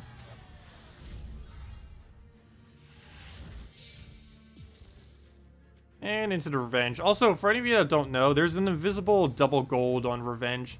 It doesn't show it at the end of the battle, but if you check your gold before and after, you actually get twice as much gold for Revenge battles. Nowhere in the game does it say this, and I believe it's intended because they never undid this for over a year now.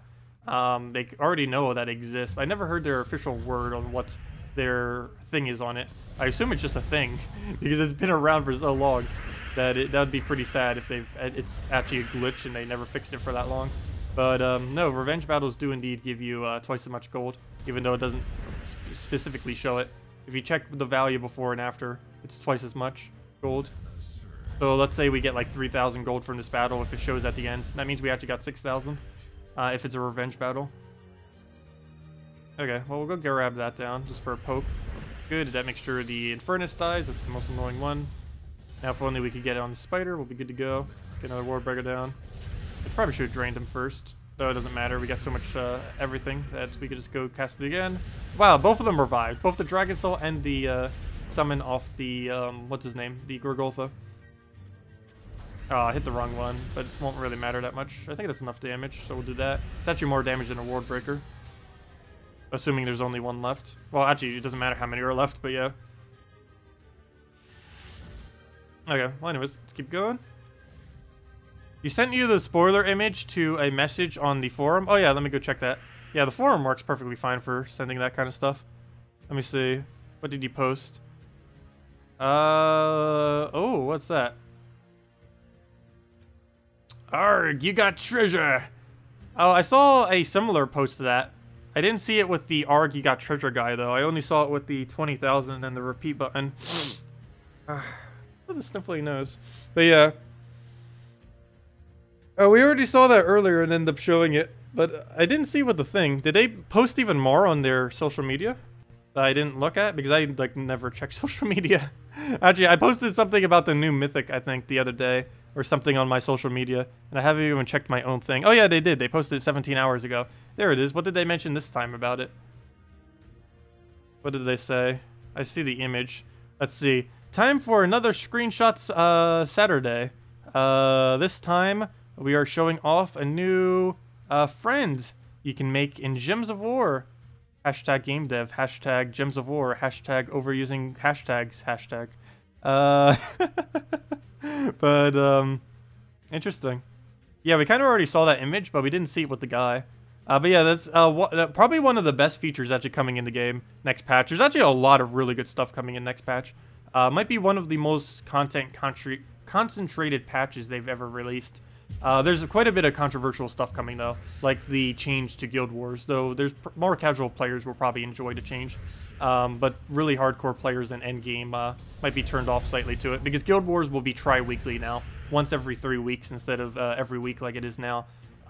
Which will also make our streaming a little bit different, because we won't have Gems of War, or we won't have Guild Wars to do every single day anymore. But yeah, there's a lot of really huge changes that they're making. But one of them is you'll have the ability to repeat battles. I believe this only works in Explore and in challenges. But they're buffing Explore to make it even better rewards. I don't know what it will pair up to compared to PvP. At this current moment in time, it is actually better to farm trait stones in Explore than in PvP, obviously, because you win so much quicker. Actually, almost everywhere is better to farm trait stones than in PvP. Arena is quicker. Challenges are quicker. Explore is quicker. Even Treasure Hunt is quicker than PvP for trait stones. The only exception to that is when you have 2 times trait stone week. Which we currently have this week, in which case it's about the same speed, actually, assuming you can win in about a minute or two. Or I shouldn't say same speed. It's about the same speed as Treasure Hunt, but not as the same speed as rushing through challenges or Explore. But yeah, starting next patch, there's going to be extra rewards you can get through via Explore. I don't know if it costs maps or anything on top of it, but there is definitely some kind of additional reward being added, for sure. Is there an ATA on when the next patch is due? They said hopefully this month. When this month, we have not the slightest clue. Also, it could be early March, because when they say later this month, that basically means, yeah, probably next month. But, yeah, they said most likely this month, sometime, hopefully, they will be releasing the next patch. Alright, we'll go move that down. Go through that. But yeah, no official date has been given. They're still working on stuff with it. It's nowhere near being official. We'll move that over. But yeah, they also said they're trying to get 6 major patches out this year. This is going to be the first one, obviously. The one that's coming later this month. So there is a good chance that it will come before the end of this month. Because if their goal actually is 6, they'll automatically be behind from the start if they release it anything later than the end of this month. So there's a pretty good chance it will come out in like 2 to 3 weeks from now.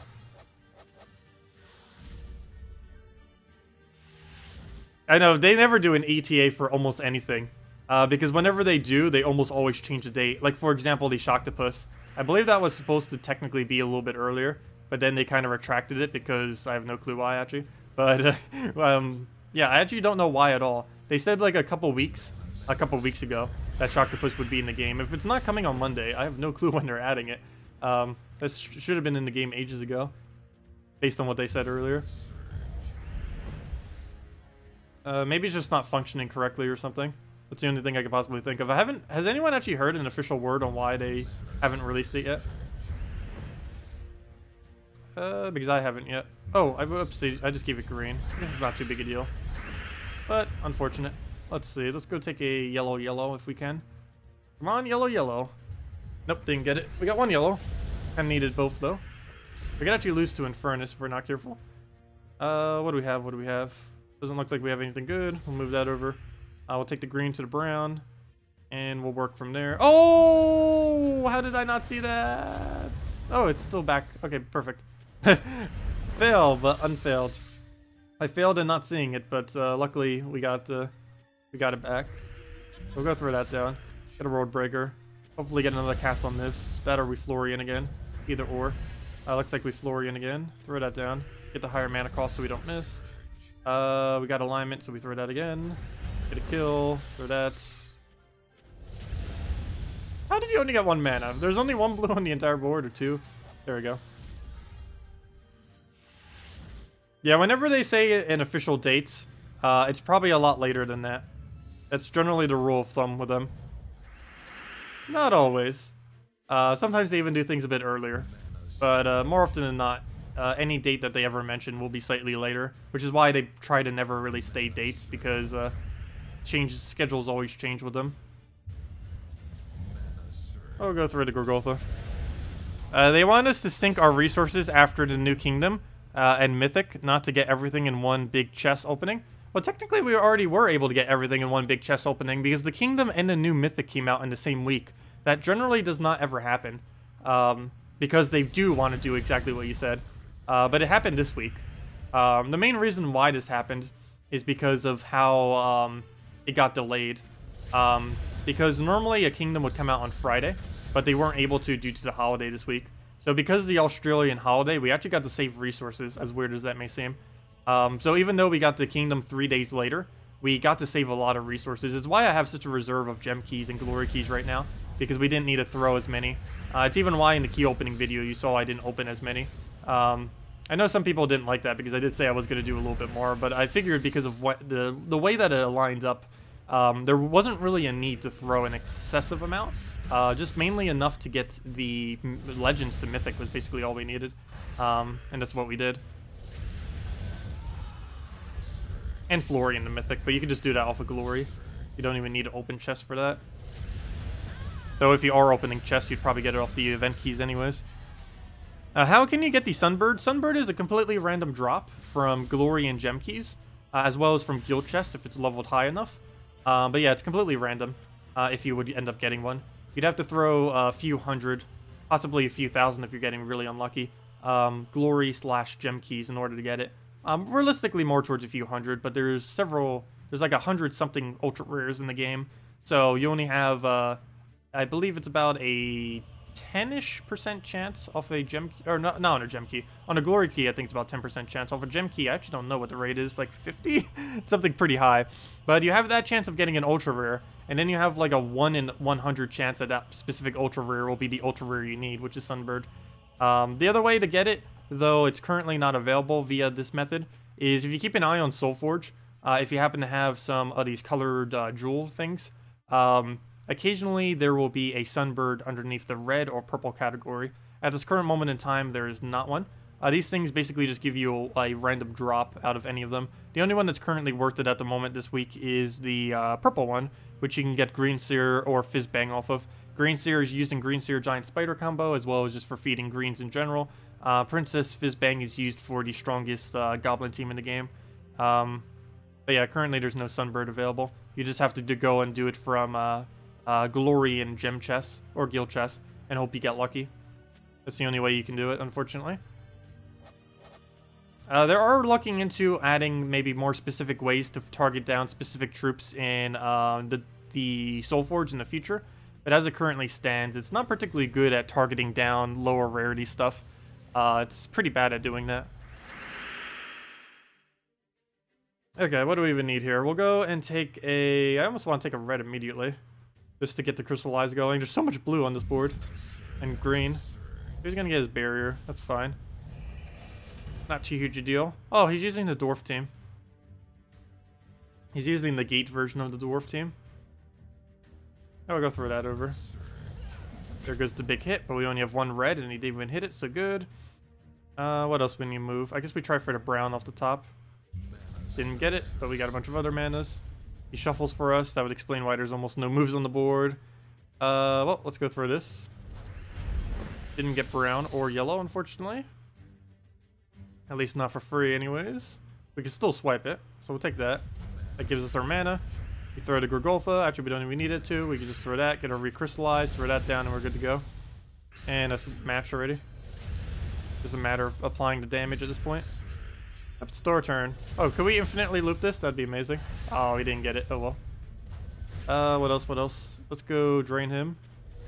That should give us alignment, and even if it doesn't, which it did, but we'll throw that down and dead. Didn't even need it. And store turn. Should you try for Dawnbreaker? Wait, do you mean Worldbreaker or Dawnbringer? Before having a Faerie? Do you mean Worldbreaker?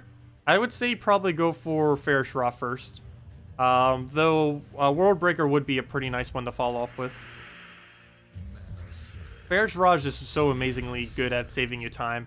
I personally don't use it too much in PvP, but for soul farming and other stuff, it's really nice. And if I actually still did need a lot of souls, I would be focusing on using Faerie a lot more than I do.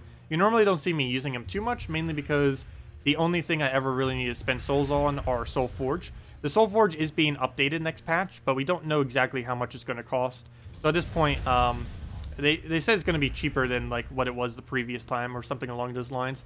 So basically, I'm not really going to bother to farm up all the souls until it actually comes out. We already have a pretty substantial amount. We almost have 1 million souls accumulated. We're at like, what, almost 800,000 right now. So we should have enough for whatever comes out content-wise. And if not, I'll just have to grind it a little bit then, but it's not that big a deal. It's just not really something I want to go out of my way for. But yeah, Faerie is really nice for passive souls. If you just make a PvP team that has one in it, particularly earlier on in the game, you can use that against a lot of stuff and get really good value. Later in the game, it still works, but you don't get as quick of wins. It's basically just like mid-range speed. You can never get a super ultra quick win off of a Faerie, mainly because the only thing he's good at is single target, and things that win super quickly hit full AoE, generally. Submerge is almost non-existent, so full AoE, even though Submerge was supposed to counter it out, serves almost no purpose in actually countering it out, as weird as that may seem. Submerge may have a purpose in the future, but as it currently stands as far as traits are concerned on troops, it doesn't really help much. One thing that might make it pretty good is if Leviathan ever got buffed to have a better Submerge. That could end up making it, like maybe Submerge all allies every blue or something, something along those lines would end up making it very powerful. Or maybe they'll make a Mythic, like the Mythic that's coming to Merlantis. I'm not sure if it's going to have that trait, but if it was to get the trait of Submerge all allies on blue takes or on extra turns, that would end up probably finally making Submerge viable, because it would be so easy to get a full Submerge team that it would have almost zero downtime. Oh no, speaking of zero downtime, that's unfortunate that that just happened. We kind of need him to have mana, so we can mana generate. But we'll go and throw this down. He's going to block us here a little bit. As you can see, our Florian gets basically no mana. Do we have alignment? Not really. Now we do. There we go. And we'll throw the Worldbreaker down, double check that we have everything. Looks like it. Throw that down. We have several different pokes that we can use, but I don't really need to at the moment. Please end your turn. Please end your turn. Good job. Okay, that's perfectly fine. Let's go and throw Florian. I keep doing on that because it has the highest mana cost on this team. I'm going to keep the greens on the board just because I want it for mana generation to get him almost all the way back up, and there we go. Here's Giant Spider. Now we have another one to kill, but that should be pretty easy to kill out. Move that over. Throw that down again. And any poke will kill it, and we'll do just that. And dead. Yeah, you meant Dawnbringer? Oh, Dawnbringer or Faerie first? Oh, definitely Faerie. Definitely Faerie. Their resources aren't really conflicted with each other, though. Well, I guess the investment of time and which one you focus on. But yeah, their resources don't really have any confliction. Faerie Raw barely takes any souls at all to craft. Particularly relative to the amount of souls that will accumulate for you. The amount of souls that a Faerie Raw costs, you can almost get in 1 hour once you have a Faerie Raw. Or maybe more towards 2 hours, but still, it's a really small amount of time. We'll go move that over. Go get a drain of some kind. What do we even do here? He doesn't have enough mana to go for it, so we just go for that. See if we have alignment, and we do. Perfect. With the World Breaker. This might actually be one of my favorite teams in the game now, to be honest. The Gorgultha, World Breaker, Glitter Claw, and the Florian. It has everything we'd want from a team. It has the frontline tank and mana generator. It has the damage source that has a chance at extra turning, plus mana generator, plus is tanky. We have the cute dragon that also has fairy fire for quicker wins. And we have a passive that, even if we have a horrible board, will still get its mana up over time. And we have a mana drain. Oh, and we have a storm that we need for what we need to get rolling. So yeah, we have everything. Unfortunately, we do need to get a kill before we get the storm. And since we're running full AoE, that doesn't really happen unless Glitter Claw happens to land one. But still, it's useful to have. Go throw that down. Like right there, now we have our storm, our green storm going. Which makes it so more greens fall to the board, which is obviously very useful given our team. And we'll go through that down. Makes it even easier for Florian to hit, as well as for the exploders to extra turn.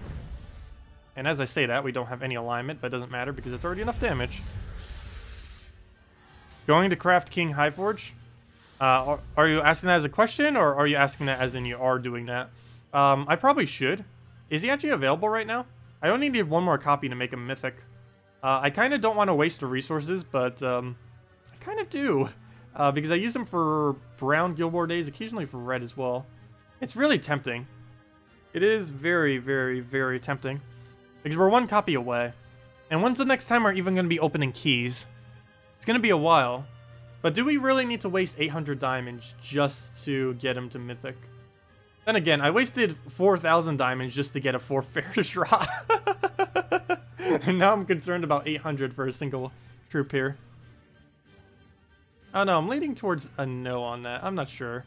Because I don't use them much. The only thing I ever use them for, two things.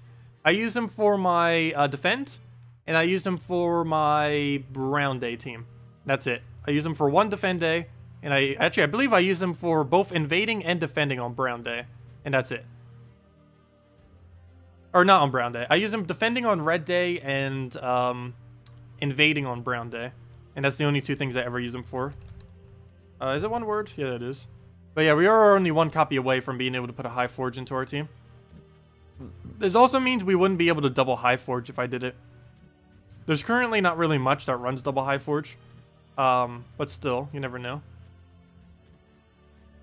Oh no, I think I'm just going to wait for chess. We're getting another Mythic in a month. We'll probably get the final copy of him then. Actually, do we have anything laying around that could be upgradable? Upgrade, that's not it. Upgrade. No, we do not, but let's go do this by rarity, life, where's level? Level, one of the first ones, apply filter. And let's scroll all the way to the bottom. I'm curious what we don't have upgraded or maxed out at the moment. Let me see. Glitterclaw is a great addition to your dragon. I know, Glitterclaw is absolutely amazing dragon. It's among one of the best now, actually. Due to its support damage. It's not the best on its own, but being used as a support troop is basically the best support dragon at this point. Oh, this is why I did this. I had a feeling I didn't level some of them. Like, for example, we have 2 legends here that I forgot to level. They're still at level 18. But, yeah, we're getting really close to maxing everything. I'm not really focusing on this until kingdoms start to reach 10 times. But, oh wow, we still only have one copy of that one legend.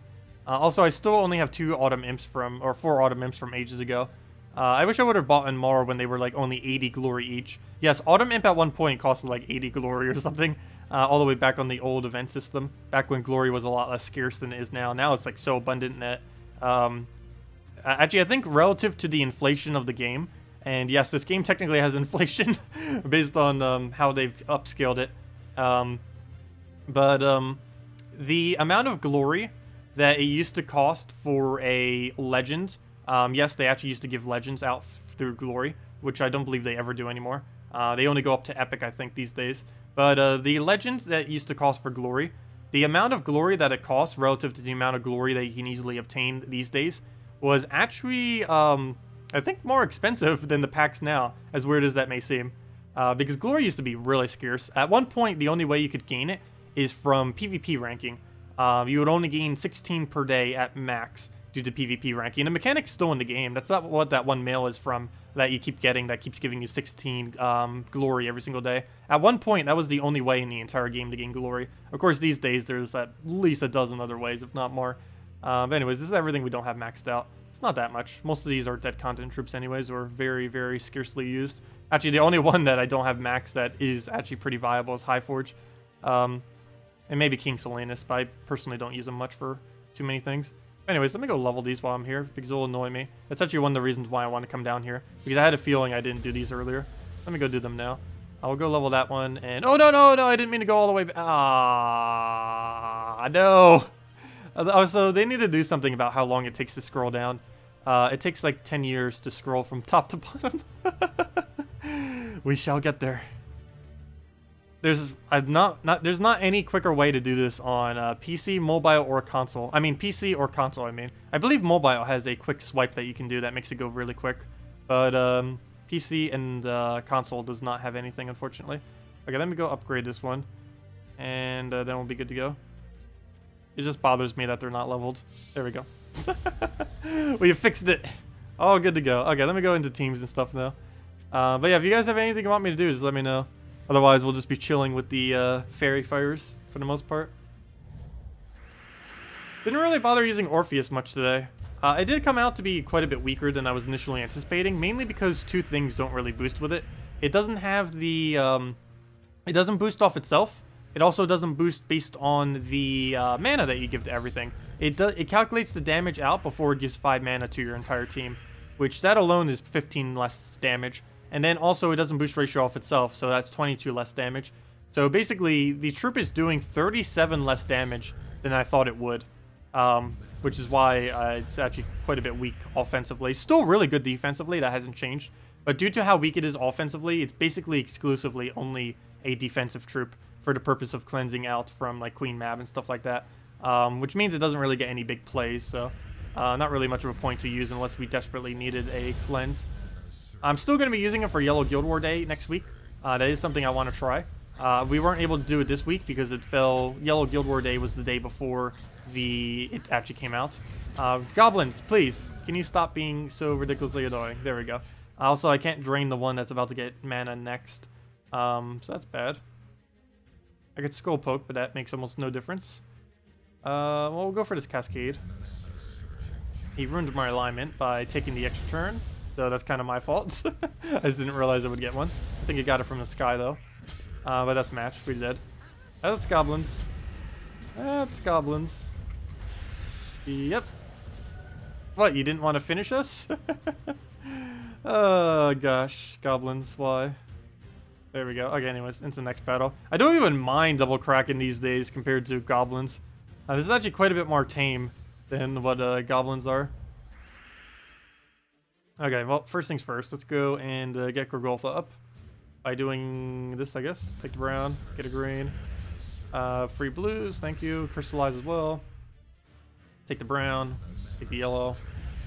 Explode everything, and we're good to go. Do we have alignment? Yes, we do. Throw that down. Ward Breaker, dead. And we get a 4x burn. Very nice. Now we just have to cast that one more time, and we pretty much just won already. And we're not frozen on green. Perfect. We'll go throw this on the 12.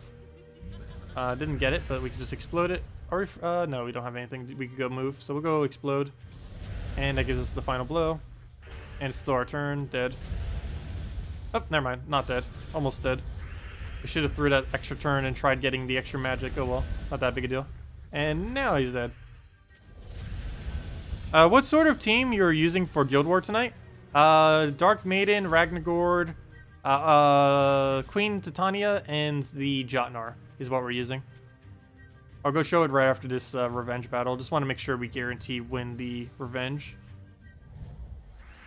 I say that, and then we're probably going to lose. No, we'll be fine. We'll go move that, take the red, go for that. Also, hello everyone. We were almost hitting 100 views again. Thank you everyone for coming down.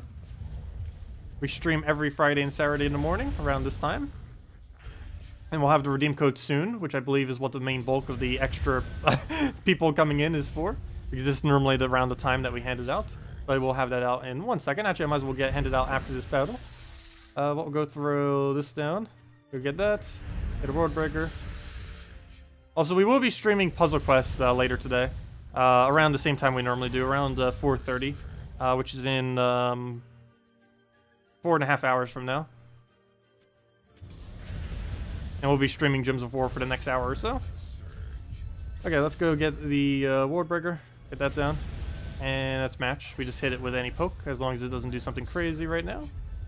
Are you going to open event keys on your second account? Yes, I'm doing that tomorrow in a video. I won't be doing that on stream, though. I keep doing so much of that content on stream. I need to start doing a little bit more of it on the video thingies. Because I haven't really been doing much with the other account as of recently. So I do want to make sure we actually get footage for it, since I've been doing it so scarcely. Anyways, let me go do the redeem code before I forget. And this is the last redeem code we have for a while. Well, not for a while, but I need to make sure that they give me more. Because at the moment, we're actually out. But they'll likely give me more this Monday. I'll be sending that to them later today, and then hopefully Salty will have it by Monday. She's normally pretty good about it. Sometimes she forgets, though. Where is the thing I'm looking for? Where'd it go? Normally I have it set up right there. There it is. Okay. So let me go grab this. Go get it for you guys. And where'd it go? Where'd it go? Where'd it go? There it is. The final one. Go grab that. Boom. Take it from right there. Go put it into the interface so everyone can see. And copy paste it into chat so everyone can see that too. Let me just double check that it works before I go hand it out. Actually, better work. It's our last code. I'm not a robot. And redeem. Success! Okay, good. It does indeed work. Let me go post it into chat and all the good stuff. Put that there. And for whatever reason, this link does indeed work. I have no clue why. Like, so many links do not want to work on YouTube chat. But for whatever reason, this link does, which is good, because then we can just copy paste it. I will put that there. There is the code below me for anyone that gets in a little bit later, or if you just want to go type it manually. And let me go get it into chat so you guys can just copy paste it. And there you guys go. There is the redeem code. Okay, well, let's go and head back to stuff. And if you guys have any questions, things you want me to go over, just let me know. And we will make sure to do so. Is Titania, or Titania, worth using if you don't have her traded yet? Yes.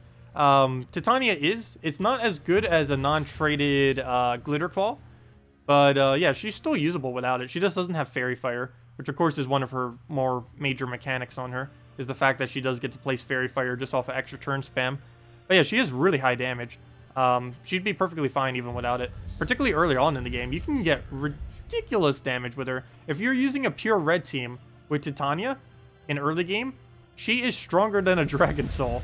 Actually, even later in the game, she's still the same, stronger than a Dragon Soul. All you really need is Alchemist Hellcat Loop. If you have that, you don't even need a single trade on her. It helps speed things up, but it's you can just infinitely loop off of it.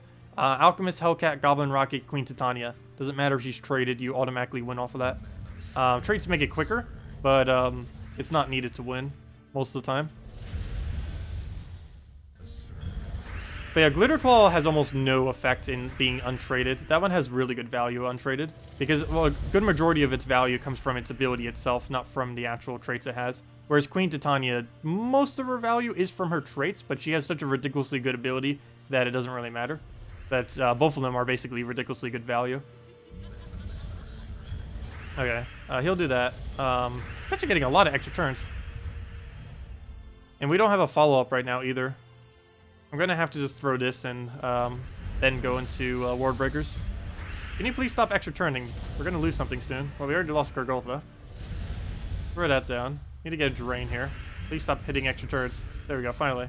Go get a drain. Get that one down. 4 HP, all we need. And he ended up getting armor. That'd be funny if we got so many stats on him that he actually got back to a state where he can't die. That might actually happen. I've never actually seen that happen. Okay, we didn't get attack there because he's entangled. That's why I did nothing. Let's go drain that one. Good, good. But we're back to 8-8. We're getting there. Slowly but surely, we shall restore his stats to be great again. Or at least something that can survive one hit. What do we have? What do we have? Okay, we'll throw that down. And that's match. Assuming he doesn't revive. Good. And even if he did, that was probably enough skulls that it would have killed. Oh, never mind, we're entangled. If we weren't entangled, that probably would have been enough skulls that would have still killed regardless, but there we go. Oh yeah, I keep forgetting, we're getting double trait stones too right now. That's really nice. Gotta enjoy it while we can. Normally don't get to have such free double trait stones.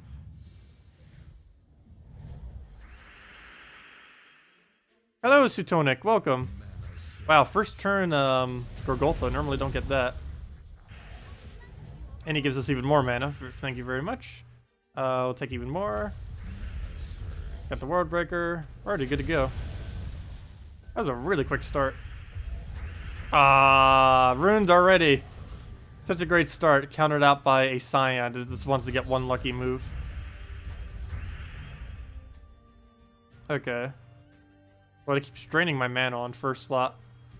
I'd almost be better off just going and getting World Breaker up at this point. So that's exactly what we'll do. And just keep taking his manas. I'm not even worrying about Gorgolfa mana at this point. Anything that feeds our World Breaker is what we need. Unfortunately, we've ran out of moves for that purpose, so I guess we will need to go for Gorgolfa. And then we go right back. Take the brown. Okay, maybe we'll need to go. Yep, there we go. And that gives us everything now. And we should be good to go. And it should kill it out if he does an extra turn, and he doesn't. Good. Oops, I forgot to double check if this had an extra turn or not. Well, now we do, so we definitely have it. Throw that down. World Breaker. And dead. There we go.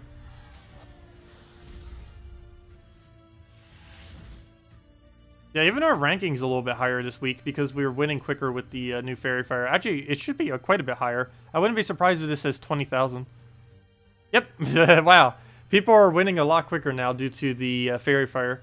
It has really increased the win rate speed at what you can do, which is kind of cool. And what's nice is they probably aren't going to roll things back. Oh, I did the redeem code and everything and forgot to go and show it. But yeah, your invite code can be found underneath your invite code section. It only works on PC and mobile, by the way.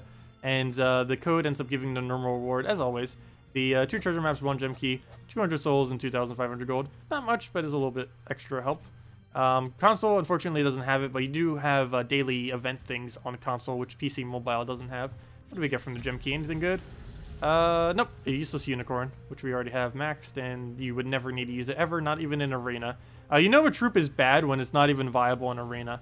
That's the easiest sign to know that it's 100% dead content, is if it's in arena and you still can't even use it.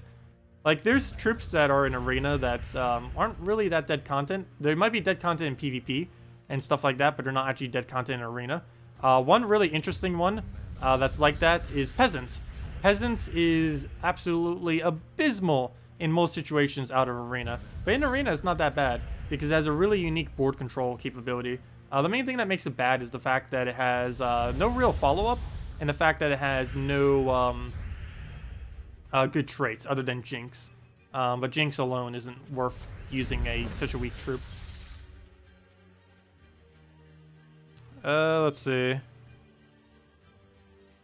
We'll go throw down the World Breaker. Yeah, I really appreciate that the devs do apply or do give us all the code things. I wish they would give us the slightly better ones though. They always keep the better ones for themselves. The ones that they hand out to people to hand out are always slightly lesser, but not by much though. But they normally give out like trait stone redeem codes. I guess they don't give it to me because I give out a lot more redeem codes than what they give out. That might be another thing too. I hand out like 2 to 3 times as many redeem codes as what the devs themselves actually hand out. Oh no. No! No, the Kraken poke! What do we do from here? We can still win, but that was really annoying. All we need now is 1 skull poke of any kind. Oh, we already have it. So never mind, we don't even need it. Down it goes. Oh, that was a bit shaky, but we did indeed get the win. Let's take our rival. It's 2 free glory. Though I'm exchanging 2 glory for like 1,000 gold. So I don't think that's a good exchange rate. Should have probably taken the other battle. Oh well, not that big a deal. Well, technically anything that we get is better than not getting anything at all, so... as far as the battles. Because us playing out a battle is a lot more resources than not playing out a battle. If you look at it that way. So any battle we do will still give us the little bit extra. Well, what do we even need to do here? I'll go and, I guess let's take a skull, poke him. It is Gorgolfa, but we don't really have anything else to do on the board. We'll go throw this down. Need to do something, even if it gives him something. There we go. Okay, now we just need to go and get the last little bit of our mana. We can do that off of a yellow surge, please. Good. Never mind, it didn't surge. So, well, you can just go into Gorgolfa and World Breaker and then go from there. Just go throw this down. He's gonna get famine. That is very, very bad. And I have nothing. Oh wait, I had a drain. Hello. Fail. That's not too big a deal, but I had a drain that I could have done to drain him. I have no clue how I keep forgetting she's even back there. I think that actually did just cost us a battle. Rip. We had the win. It was in the bag. Okay, we can still win this. It's just a lot more annoying now. Actually, extremely so now that we just got into this situation. Because now our World Breaker died. Alright, we'll try getting Florian back up. I have no clue how I keep forgetting she's even there. But yeah, we have a full mana drain whenever she's up, which is very potent. Okay, that's match. She's just gonna Infernus kill us. Rip. That was in the bag too. Luckily, it wasn't a revenge. A rival I don't mind losing because you barely get anything extra. You only get 2 glory. But revenge battles give you 3 additional glory and 2 times as much gold. Which is quite a big difference, for sure. What would be a good replacement for Jotnar on the Red Day team? Goblin Rockets? I actually don't remember what would be the absolute ideal thing there. You need something there, obviously. The problem is, everything that has barrier is a mythic under red. Which, they really need a cheap red barrier of some kind. Which probably will never happen because red is generally an offensive color. Very rarely does it actually get barrier. But yeah, there's only 2 things that have barrier under red, and both of them are mythic, unfortunately. It's Dawnbringer and Jotnar fully traded are the only 2 reds in the entire game that have barrier. Actually, there's a third, but it only barriers itself. There's one hero weapon that you get that barriers your hero, but that's not that useful because it barriers only your hero and doesn't give it to anyone else on your team. So that doesn't work out. But, oh, what do I do here? I think I try this and try for the extra turns, which we missed, but oh well. I had to give him one, but it works out. But yeah, other than that, you would basically just put some kind of utility troop there. Ideally, something that does damage would be pretty nice. Queen Titania shouldn't be your only damage source. Do we have alignment? Yes, we do. Throw that down, get our kill. World Breaker, go from there. Actually, let me throw that. And now we can go throw the World Breaker. And let's remember to drain this time, if we need it, which we don't, but throw that down. Yeah, Merline would work out decently. Double silence, double disable, extra damage. Works out nice. What do you think about Archer with Serve and Protect as alternative for someone who doesn't have Jotnar or Dawnbringer? You can't use that on a red Guild War day, though. If you wanted to do that on blue Guild War day, that would be fine. But yeah, I think that question was mainly to red Guild War day, if I'm not mistaken. And on red Guild War day, you would need to be running reds, obviously. But yeah, you could do that if you wanted to do it for blue day. Let me see, Serve and Protect. I haven't used this weapon in ages. It used to be glitched a while back. I think it works correctly now, but it used to not apply to barriers correctly. But yeah, it gains a bunch of armor and then move to the front line. So if you're using Archer, then you, boom, get the extra kill chances. And then it gives all other allies barrier, which is useful for, you know, keeping them alive. But yeah, you can do that, but it only works on blue day. And I believe you have other barrier alternatives for blue day. It's just the biggest issue is on red day. Because you're up against dwarves, which you really need barrier for because of how they hit. But the problem with that is barely anything under this color category has barrier. As you can see, there is Dawnstone, which you can only barrier 1 with. There's Guard's Wall, which only barrier yourself, which leaves only 2 viable options. There's Dawnbringer, but that's Mythic. And then there is... Oh, wait, there was... Oh, okay, but these were all single target barriers. But yeah, the only things that can actually hit something else with a barrier is Dawnstone, but it's too expensive to use. Dawnbringer, which is viable. And Jotnar, which is viable. Alistair only barriers himself. Guard Inquisitor only barriers himself. And Summer Knight only barriers herself. But yeah, that basically just leaves Jotnar and Dawnbringer as the only 2 viable options, unfortunately. So there really isn't anything to do that with at this current moment in time. They likely will add one in the future, given how dwarves are basically dominating the day. They need to do something to basically make it so dwarves is not the only option. Well, actually, they kind of did. Queen Titania might start getting used now as well. But even in that case, now you need full AoE barrier even more than before. That didn't make it any less desirable. It just made it more desirable. And you can't really submerge on a red day either. I don't think a single red has submerge, if I'm not mistaken. And even if it does, I'm pretty sure it's on a troop that's pretty useless with submerge. But yeah, it doesn't have submerge, doesn't have barrier. Of course, red is supposed to be an offensive color, but all of the good defensive options on it are really high rarity. Actually, they're all mythic at the current moment in time. So they should definitely try adding a lower rarity one, at least, for Red Day Guild Wars. They might start making less content specifically focused on Guild Wars, though, given that they're making a change next patch where it's only going to be 1 in every 3 weeks. They'll probably still make specific troops that are basically, when you look at them, they're obviously made to be used in Guild Wars. Like, one that was meant for that was Sir Gawain. I always call him Sir Guild Wars because, yeah, he's basically made for the purpose of being used in Guild Wars. That's his whole role and thing. Okay, let me go and... actually, I could just kill him off of a roll. I don't even need to drain him. We'll go do that. Are we frozen? For a second, I thought that was a freeze, but no, we aren't frozen, so we can just go throw it on him. Get an entire board of green. Throw this down because we can, and that's a match. There we go. Hello, Jeremy. Hello, I'm Marie. Welcome. But yeah, to what you said, 1Q, that would end up working. Though it wouldn't work on Red Day because it wouldn't be pure color. Let's see. You have one of your complete random teams for you to try, if you could. Inferno King, Dragon Soul, Dragonian Rogue, and Yasmin's Chosen. Sure, I don't see why not. We'll go give it a shot.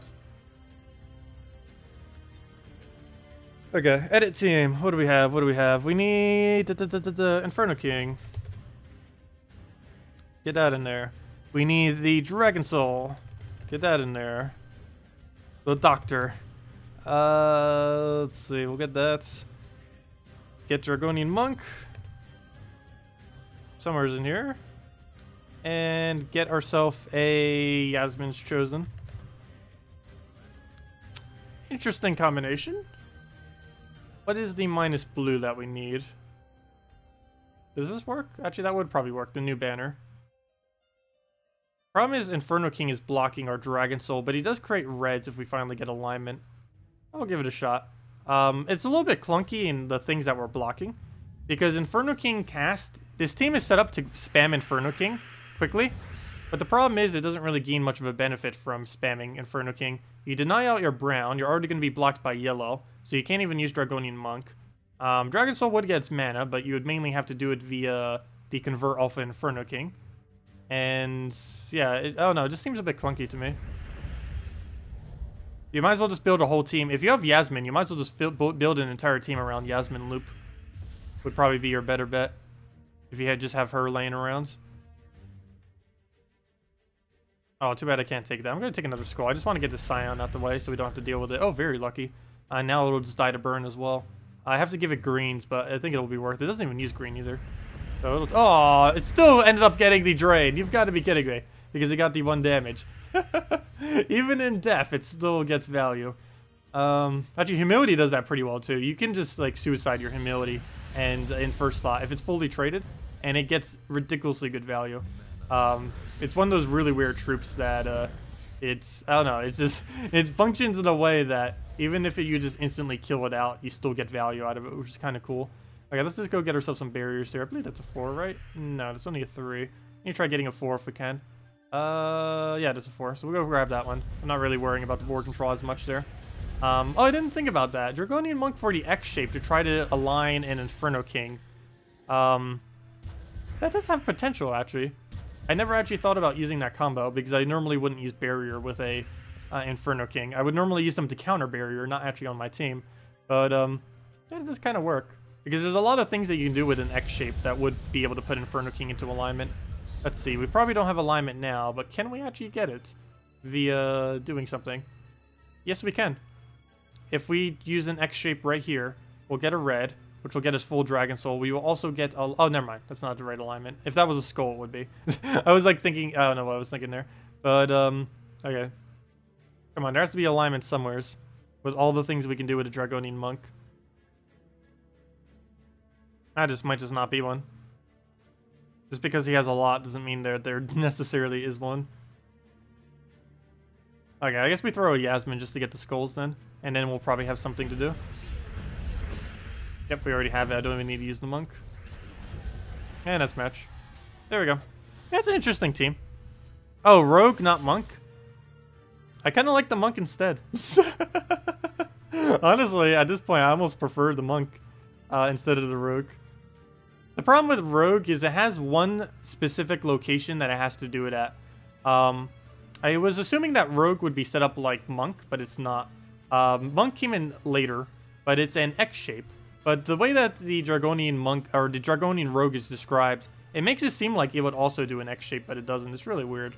But no, I actually think Dragonian Monk is fine. I questioned it initially, but no, it will help with alignments pretty well.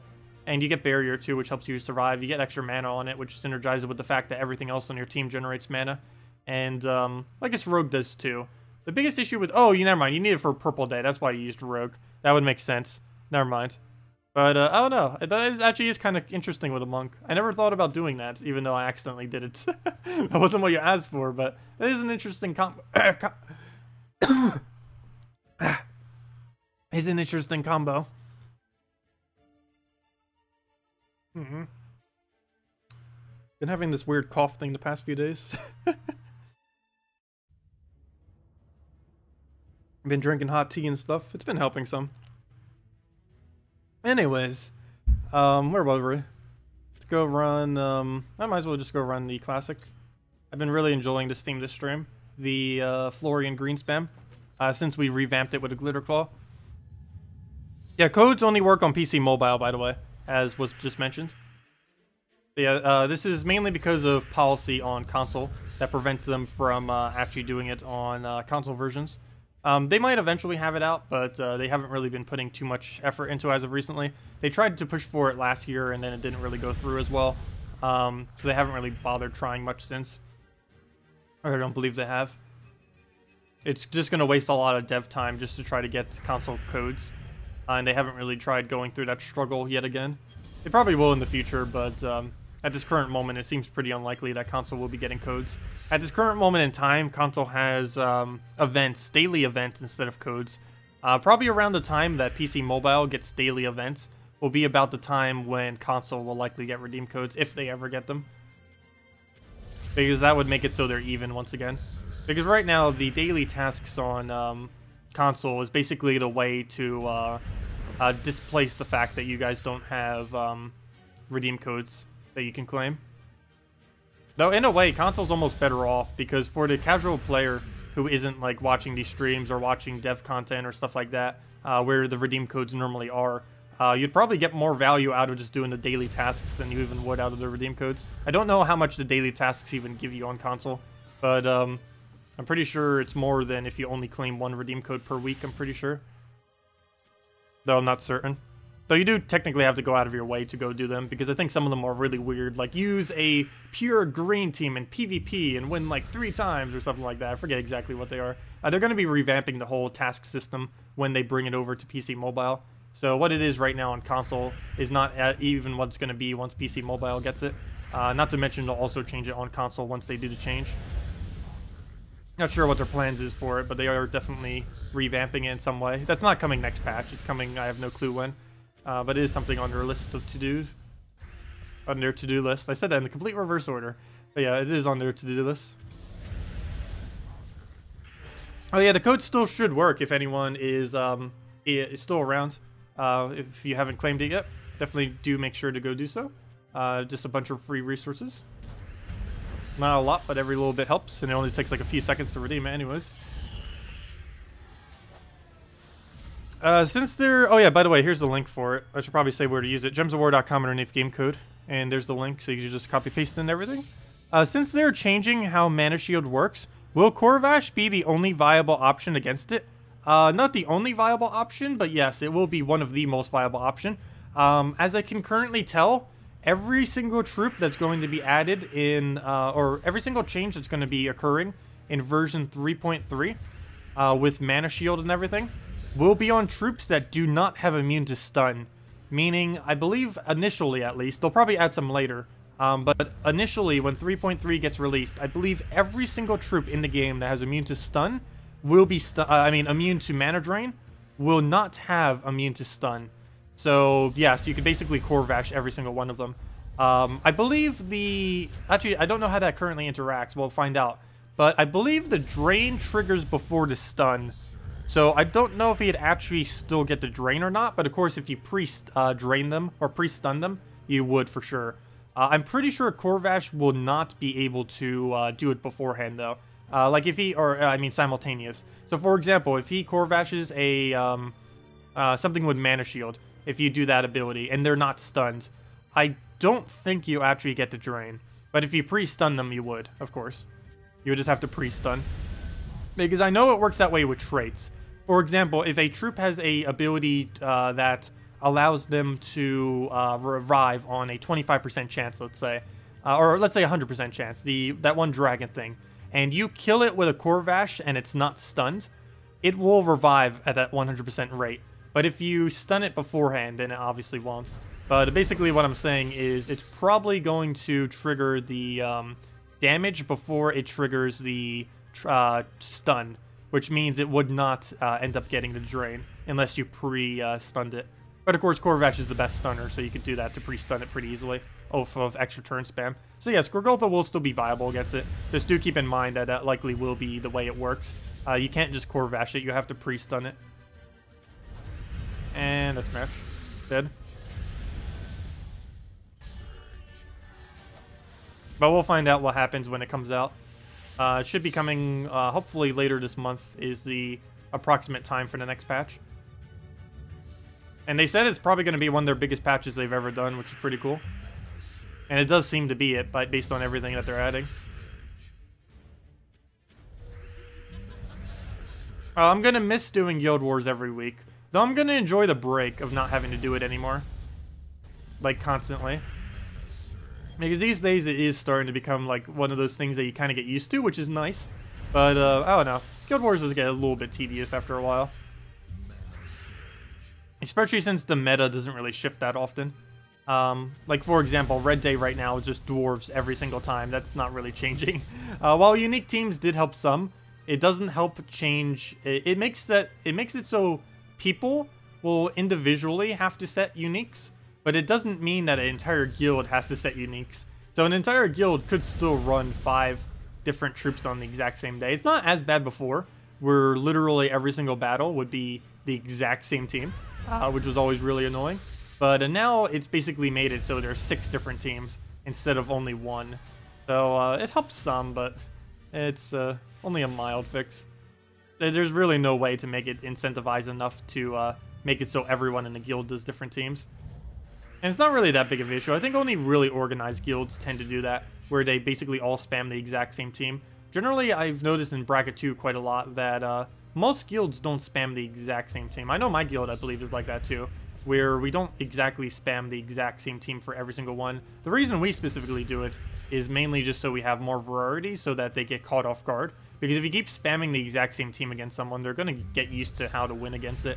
Even the dwarf team, while it is very powerful, once you kind of get used to using it, or facing it with, and you have a okay team to be able to defeat it with, you can pretty much consistently take it out pretty easily, because you're already so used to facing it that it's not as big of an issue.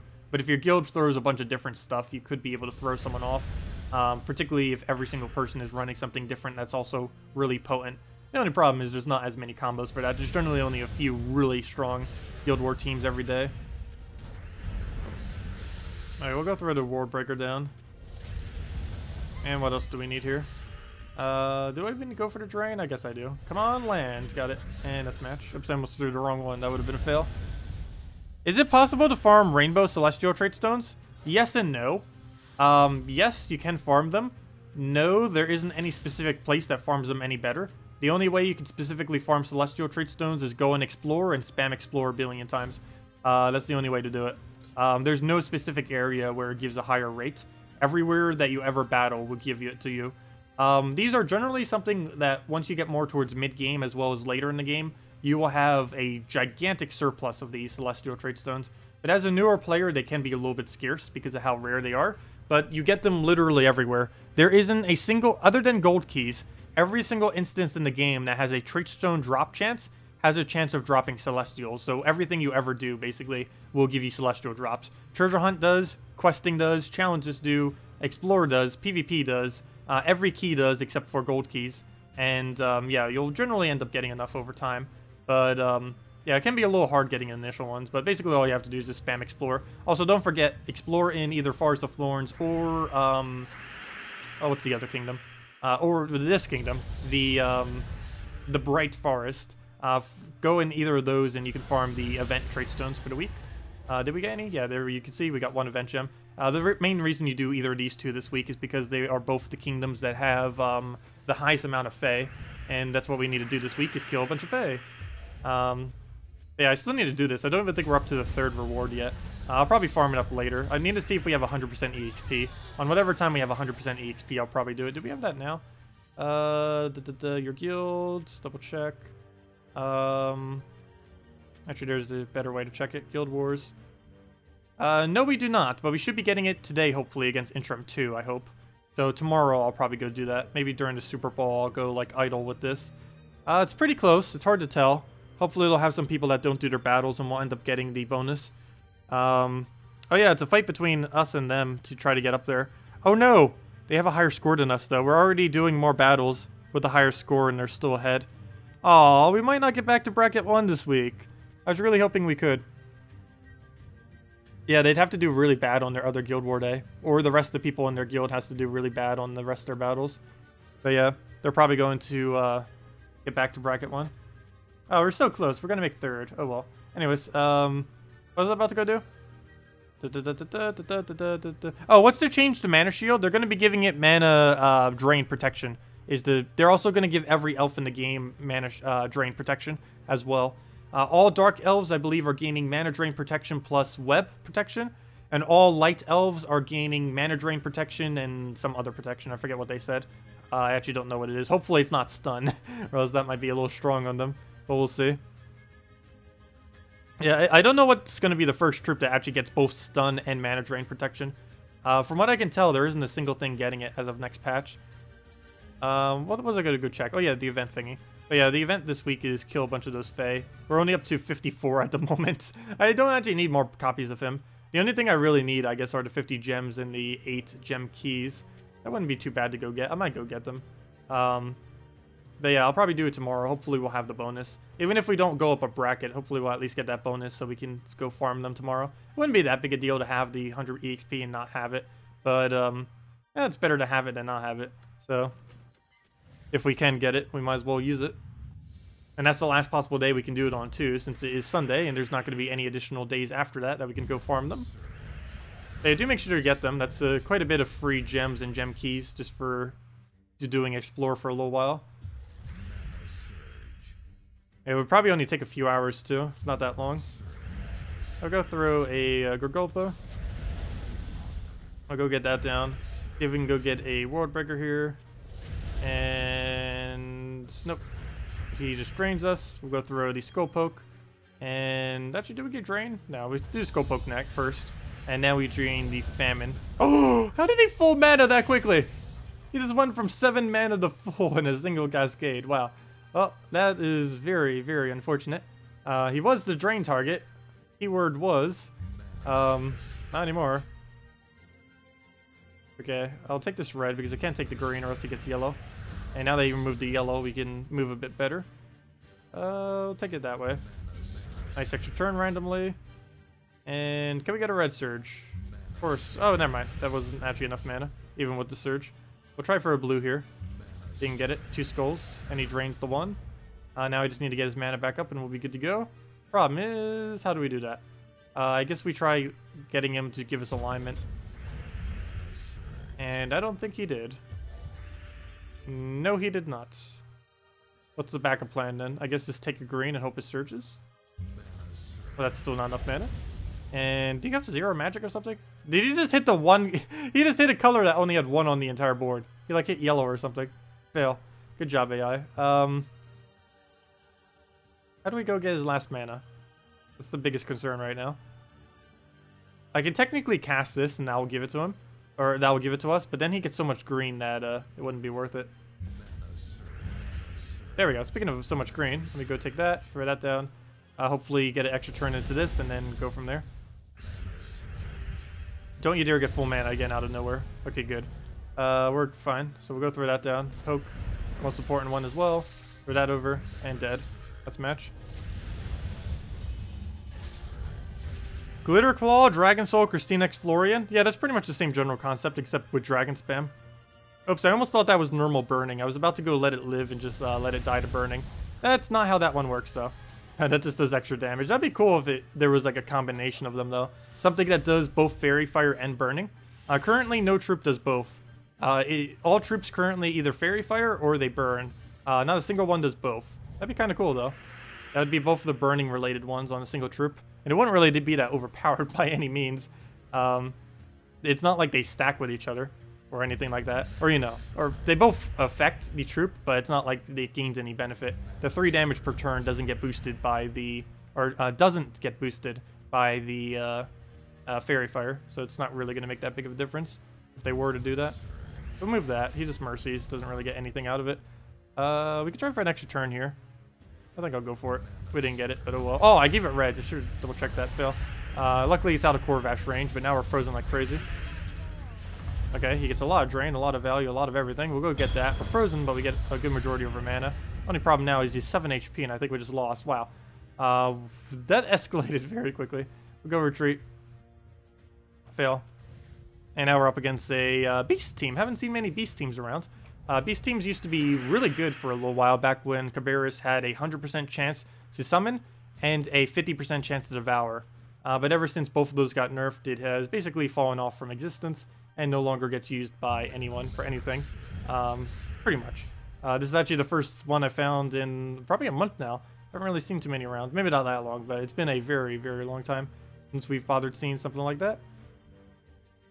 He actually has a Merline variant, which is interesting, because you get really quick Merline, and then he does that. We'll just have to kind of wait it out at this point. We'll go and get our mana. I'm trying for a yellow here. I'm deliberately not taking that other one. Unfortunately, he took away my alignment. I was trying to get it for alignment for the following turn, but we don't get it. Ideally, we'd get cleansed right now. Would be good, but we didn't. So what's the backup plan at this point? I guess we just wait it out. Okay, there we go. Take a skull. Just got to keep waiting it out at this point. I want to hold the Gorgolfa. Another skull. There we go. Okay, now it's worth it. Do we have alignment? No, we do not. So we have to go Gorgolfa and hope we land an extra turn. Exactly so. And what's our follow-up? Well, I need something to kill it. That's mandatory, so we'll go take that. Go to Gorgolfa again. Get ourselves a new board. That will kill off a skull. Now do we have alignment? Probably not. Nope, it just does that. Get a bunch of barriers. Gets even more barriers. Gets more silence. Luckily, our 2 biggest damage sources survived the silence, though. We'll just throw that down. And now we just go crazy between these 2. And that should be enough just on that, hopefully. Wow, that's a lot of green. Look at that green storm do work. Very useful, that is for sure. Oh, I should have hit that one. Oh well, I have no control over it. We'll go take the skull. And World Breaker. Actually, yeah, World Breaker. I thought that was an extra turn. I would have taken it if it was. And that's match. Or almost match. He got another barrier. Or another double barrier, actually. We don't have alignment there, so let's go throw it again. Could have taken the red, but at this point, our damage doesn't really matter. They're going to die regardless. Oh, hello, Demon Angel. Welcome. Oh, I answered your question, but I didn't say hi. I did see you there. But yes, hello, Demon Angel. I haven't seen you around for a while. Do you still play the game, or... Because I don't know if you were one of the people that quit when the... I don't know. There's many things that made people quit from this game. But yeah, do you still play? I know Vangor stopped playing, but he still comes around here and there. just to say hi and stuff. I think he still plays here or there as well. It's just normally if a person like quits, they technically just quit and then they go into a very low guild and just do let their resources accumulate over time, and then just kind of play it whenever they feel like it instead of like every day or on a weekly basis. But we'll go throw that down. Get another Gorgolfa. And go get rid of that for sure. Get our greens. I don't have any alignment here, but we'll go move that one over. Move that one over. Double check. Could go for the drain, but I took off so many greens that it's probably not worth it at this point. Let's go throw that down. I had a doubt he's going to get 24, and even if he does get a good portion of it, we can just drain it. Speaking about drain, let me go get that one. Oh no, it missed. Luckily he doesn't use green, so it's good for us.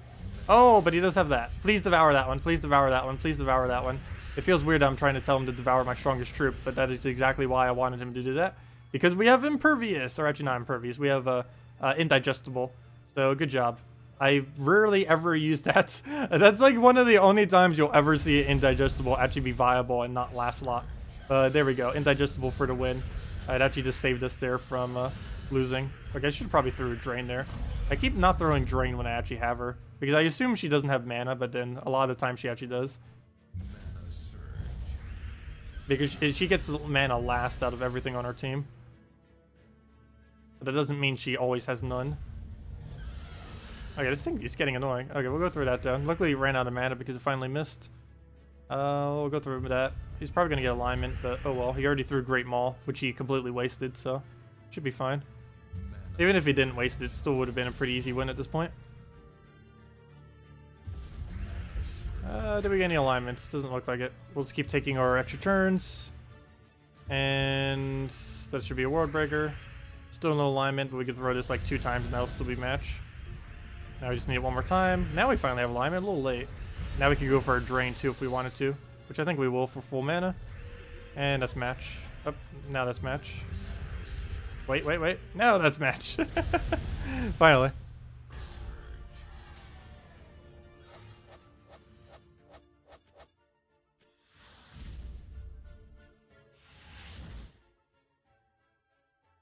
Vanger seems pretty nice from what I've seen so far. I think he has gotten banned from the forum twice, though. Actually, Tech9 has gotten... The highest level in the game has actually gotten banned from the forum once or twice as well.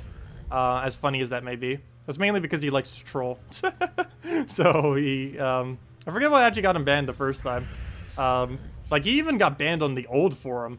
Back when the forum wasn't even the current forum that it is. About 1 year or half a year into the game's release, they ended up releasing a nice, very new forum that is exactly the forum that we use today. But it didn't always used to be that forum. There used to be a really clunky forum that they used prior to the current one that they are using. It's actually a pretty nice change that they made that wasn't actually directly involved with the game itself. But the old forum was really bad compared to the current one that we have available at gemsofwar.com. And it's quite active, too. The forum has always been active, even when they were using the previous format. It's actually why they changed it in the first place, because the game ended up getting a lot more active in community-wise than they had ever initially anticipated. So they ended up making the new forum to basically go along with that. All right, we'll go and... or not making a new forum. It's some kind of hosting thing, but it's still... they improved it so that we wouldn't have to deal with the old one. We'll go and throw... What do we even do here? I guess we go into the drain and get that one down. And we do indeed get it. We're obviously frozen, but that doesn't make too huge a difference here. So we can just go straight into that, and then that's pretty much match. And one blow will do it. Anything we hit it with will kill it. And here, have this down. And there we go. Oh, you're in Interim? Interim 1, I assume? I always thought you were in the other one for some reason. The other really top guild. Why did I forget their name off the top of my head? How did I forget their name? Wow, you can tell I haven't looked at the guild thing for a while. I actually completely forget their name now. The other top guild. I'm pretty sure almost everyone knows what I'm talking about when I say that. But it's not Interim, but the other one. Why can I not remember what they're called? Wow, I need to go check that after this. I'm pretty sure someone will mention it in chat. Okay, we'll go throw this down. Get that down, get into World Breaker. I haven't really been paying attention much to the leaderboards as of recently. Let's see. We'll go through the World Breaker. And what else? What else? We're gonna take the red. Get that. Throw the World Breaker again, and that's match, or should be almost be. And then we just throw any poke into it, and down it goes. Anonymous. Yes, that's what it was. Ha! They're so anonymous. I can't even remember their anonymous name. Yes, that one. You are correct. Yeah, that's the other guild that's normally up there. Tyrant too, as far as Guild War is concerned. But I meant like trophy-wise. Aren't they still the highest trophy, or was that interim? I think mine is still... We moved down to 11th, and we've been kind of stagnant there. Yeah, we're currently in 11th with 1,418,354. And yes, Anonymous is still the highest. So I believe interim is gaining on them. So they will eventually have the highest as well. I used to be in matchers. I think they're doing quite a bit less at the moment. We might eventually get back into 10 once we finally reach up to matchers. I think there's 2 people above us right now that actually do a slower rate than what we do trophy-wise. I normally don't pay attention to trophies, though, at all. Mainly because they're pretty trivial. The only thing they're really used for is exactly what you see right here. Just this little leaderboard thing. And the only thing that really helps with is recruiting people. It doesn't really serve much of another purpose other than just showing off that your guild is here. There isn't a search option in the guild in the game either, so you can't like search for a guild. So the only guilds you can ever actually see are the top 50. It is impossible to see any other guild other than the top 50, other than when you're randomly searching in the thing. But there's no way to specifically search. Also, it's eventually going to cost or take 1 million. This used to be like a really huge milestone, reaching 1 million trophies. But now it's almost required to get into the top 50. That's amazing. But yeah, I think a guild would have to be doing about 30,000 trophies per week in order to make its way all the way up to here. Oh, wow. What happened to Royal Fire? 14 out of 30. Something happened with them. That might eventually go into a guild merger eventually. By the way, if you guys do have your own guild, if you have a smaller guild, you are allowed to do guild mergers. If you contact support, and let's say your guild is like 14 members, like that, exactly like that, 14 members out of 30, and you have like a really good guild as far as the setup, maybe like the guild master left or some kind of other thing, you can ask if you can find another guild that you can join up with. Maybe they have like 10 people. You can basically ask for a merge by the devs, and they will just merge the 2 guilds together into the larger guild.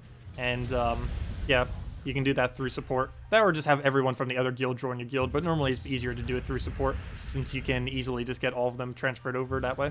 But yeah, if any of you ever needed to do that for whatever reason, that is a thing that you can do. Some guilds have done it in the past. Normally more towards mid-tier guilds or people where guilds have kind of gotten abandoned. Just so you can keep the stats that the guild has without having to start from scratch all over again. You can also request guild name changes. That's currently not something available in-game. You can only currently change your actual display name in-game at the moment. But you can also change your guild name just by contacting support. Where did we move here?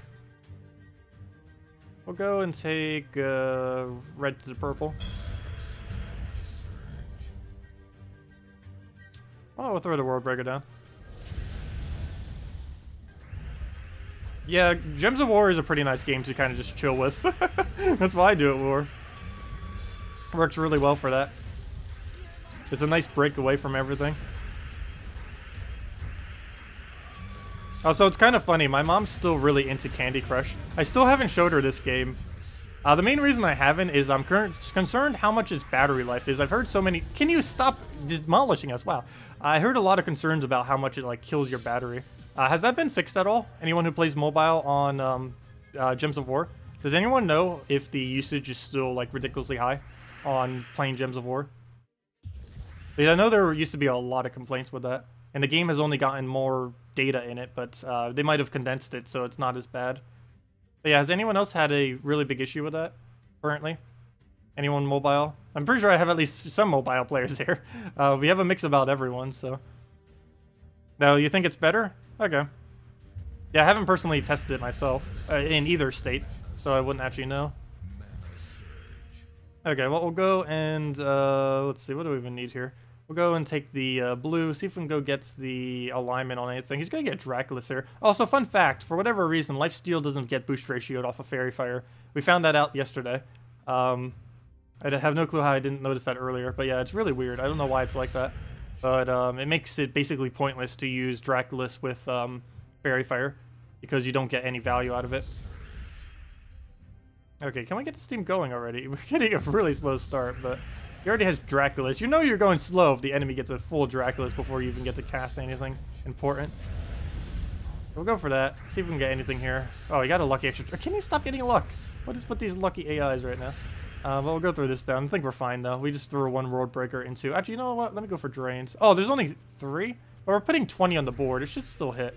There we go. Even though there's barely anything, we can still get it. Do we Faerie Fire here? That's not an extra turn, but we do get mana. I don't think it's worth it, so we throw that. Try for one right here. Nice, nice. We'll take that one first.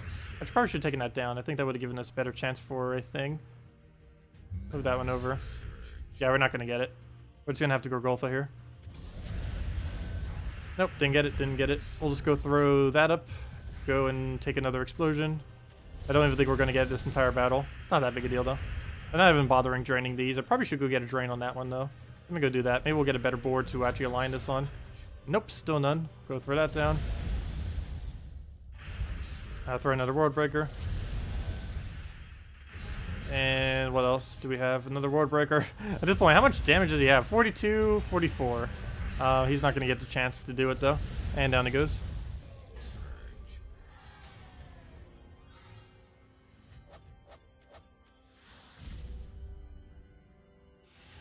Yeah, they probably fixed it ever since they switched over to Unity, probably. Because I haven't really heard anyone complaining about it since Unity. I've heard complaints about many other things, but not about, like, battery usage or anything. It was mainly on their previous format when they had, like, the Adobe Ear thing, when it was really running the issues, I think. Because I haven't heard much mention about it since they've changed it. Okay, let's go into a Gorgolfa here. Go get that down. Get our manas up. Oh yeah, the code is dead, and unfortunately that's the last code we have.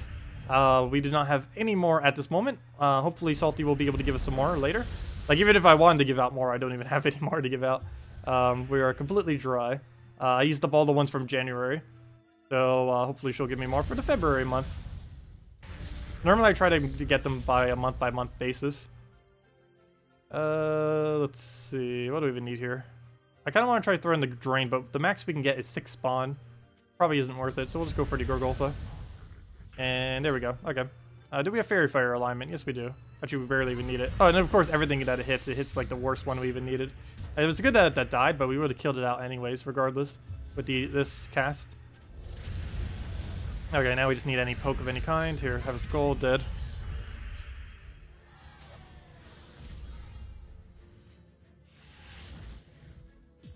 Maybe because they're tired of complaining about it. No, normally things that people complain about in this game tend to get complained about until it gets fixed, normally. Like, people still complain about the fact that, because it actually works, surprisingly. Because people complained for the longest time about the gem cost on hero classes. And it's still very annoying to this day. That hasn't changed. But they are going to be making a change in the future where you're going to be able to set your hero class to any team as you choose. Until then, we still will have to pay the 50 gem thingy. But once they make that change, we will no longer need to pay any gems at all to switch your hero class. Not only that, but you would be able to set your hero class per team instead of right now where it's you have to set just one hero class and then it applies to everything, every one of your teams. But eventually it will be changed so that you can set it per team so that you can have it as whatever you want, which is going to be a lot more convenient. It'll also allow you to use hero more often because you'll be able to have something completely different on your invade team as well as your defend team. Currently, right now, you basically, if you want to use hero on defend, you have to make sure that it aligns with whatever you're using for PvP, which doesn't really work that well because hero classes that you use for defend purposes aren't necessarily the hero classes you would use for invading purposes and vice versa. So them changing that will finally make it, you'll probably start seeing a lot more heroes. That and there's a pretty big change coming next patch. Though what I just mentioned isn't happening next patch, I don't believe. But what is heroes are gaining every perk starting next patch. So assuming you have them unlocked, you will have every single perk that the hero has to use. Currently, you can only have one active at a time. But, oh, please, stop, no. Luckily we have a drain. But, Yeah, starting next patch, you will no longer need to worry about that, which will be nice. We'll go throw that down, see if we have alignment. Doesn't look like it, but we can go for the Cascade, and that should be enough. We'll go get that, and that gives us a refire if we want. Going to be a little hard to actually get the kill since we're kind of stuck using only this as our main damage source. And if he core vashes us, we might just have to end the battle here. Yeah, that's matched. He's going to have too much drain to bother with that annoyance. Once we lose Ward Breaker, it's really annoying. I need to make sure not to use this team, or at least revamp the order whenever we fight Corvash, because him being within Corvash range is really bad. Anything that ever has a high mana cost, you should try to avoid being in Corvash range. But yeah, for the obvious reason, just to get instantly drained, and then you have that issue. Well, let's go throw the Gorgolfa here. We'll go put the red there, get the Gorgolfa, go from there. Yeah, Faerie Fire increases it by 50%. Hunter's Mark increases it by double. Yeah, Hunter's Mark does double to skulls. Faerie Fire does 50% to cast-related abilities. That is how the two of them work. Go get some damage there. We'll have to go drain spam if he does an extra turn. Good, he didn't. We'll go throw this on the Gorgolfa first because it's more gem spawn. We get our alignment. Perfect. Go get our Faerie Fires. Triple Faerie Fire.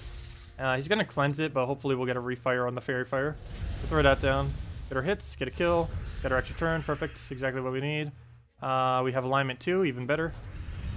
And throw that down again. It looks like he might get the Mercy, but it won't really matter. He's the only thing left, so... Or she's the only thing left, and that would be enough damage even if she did heal. And down it goes. But yeah, Faerie Fire is very, very powerful. Particularly on Glitter Claw. I'm actually really surprised they gave a troop that can Faerie Fire all enemies.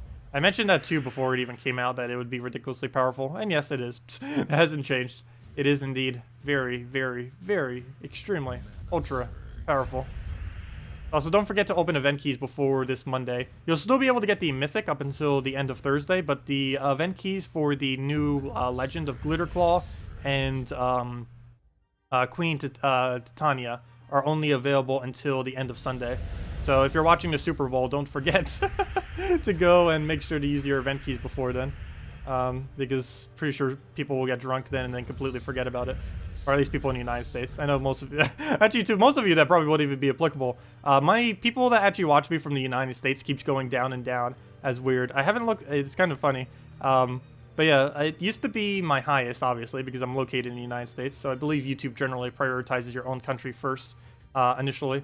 But I think it's about only, I haven't checked it for a while, but I believe it's around only 33% of the people that watch me are actually from the United States. And the rest are from everywhere else. At one point, it was as high as like 60% from the United States, but it kept going more into other countries. We'll go move the purple over. Also, we might lose this. We're way too frozen right now, and he's starting to get the really annoying spam. This team is so... It's actually getting buffed next patch too, but it is so annoying. We can still win this, even though it's looking pretty bad. Never mind, now we can't. If that would have lived, we had a chance. But it didn't. You know what? Let me go place this back into the order I was doing in earlier. I need to put Florian back up there. I don't know why I switched it in the first place. I need to use her as a tank. Hello, elites. Welcome. Let's see. Yeah, actually, now I'm curious. What is the statistic on that? I want to know. Let me go check that real quick. I'm really curious. Now that I mentioned it, I haven't checked it for such a long time that I might as well go and check real quick. Normally, I don't look at all the I can't say words. I don't normally look at all those statistic stuff. Not as often these days. Where would I locate this? I haven't looked at... There's so many things under this thing. Let me see. Analytics. It should probably be under this. Let's see. How high is our United States these days? Where do I even go to show it? It's not showing on this one. Move that. Move that. There it is. Nope. United States is still the majority. Oh, and it's actually a little bit higher than I thought. Also, UK is the second highest. Oh, never mind. That's actually quite a bit higher than I was initially anticipating then. It's 44% United States, 10% UK, and then the rest of them go into the single digits for the rest of them. I'm really surprised that, what's it called? I almost said Antarctica. That would have been fail. Australia. I'm surprised Australia isn't on it, given that the game is based in Australia. But yeah, interesting. Very interesting. Yeah, it's about half United States, actually. Almost half. But it actually is a little bit more than expected. But at one point, it was at 60%, and it has dwindled down over time. Though it seems I have gained a little bit more of United States people back. I have no clue what caused that whatsoever, but it happens. Let's see. Well, it's not that I gained them back. It's just that the proportion of United States has gone up a little bit more compared to before. The international phenomenon, no. Normally, if you were to be like international phenomenon, you would be more evenly spread beyond everything. Basically, everything would be more towards like the 10% tile. But no, I'm still majority United States. Like a good majority of people in the United States are. Basically, every person will have the most within their actual country due to how YouTube's algorithm works, for the most part. Okay, that's not always the case. Because, of course, smaller countries and stuff like that. Where do we go here? We'll take the green. Double green. His Corvash. Luckily, we're safe now, so we can just go straight into his mana. That's the whole reason why we moved it in the first place. So it's now safe. Good. We can take this mana. We can also go take a green to full mana, which I believe is better than taking that, so we shall. Only big issue with that, though, is we get rid of our extra turn chance off of there. But I don't think it's that big a deal. We'll go move that, take our extra mana just in case it's not enough. Always good to be on the safer side. Throw that down, and it should be good to go from there. You're a 10%er. I'll go throw that down. Did that.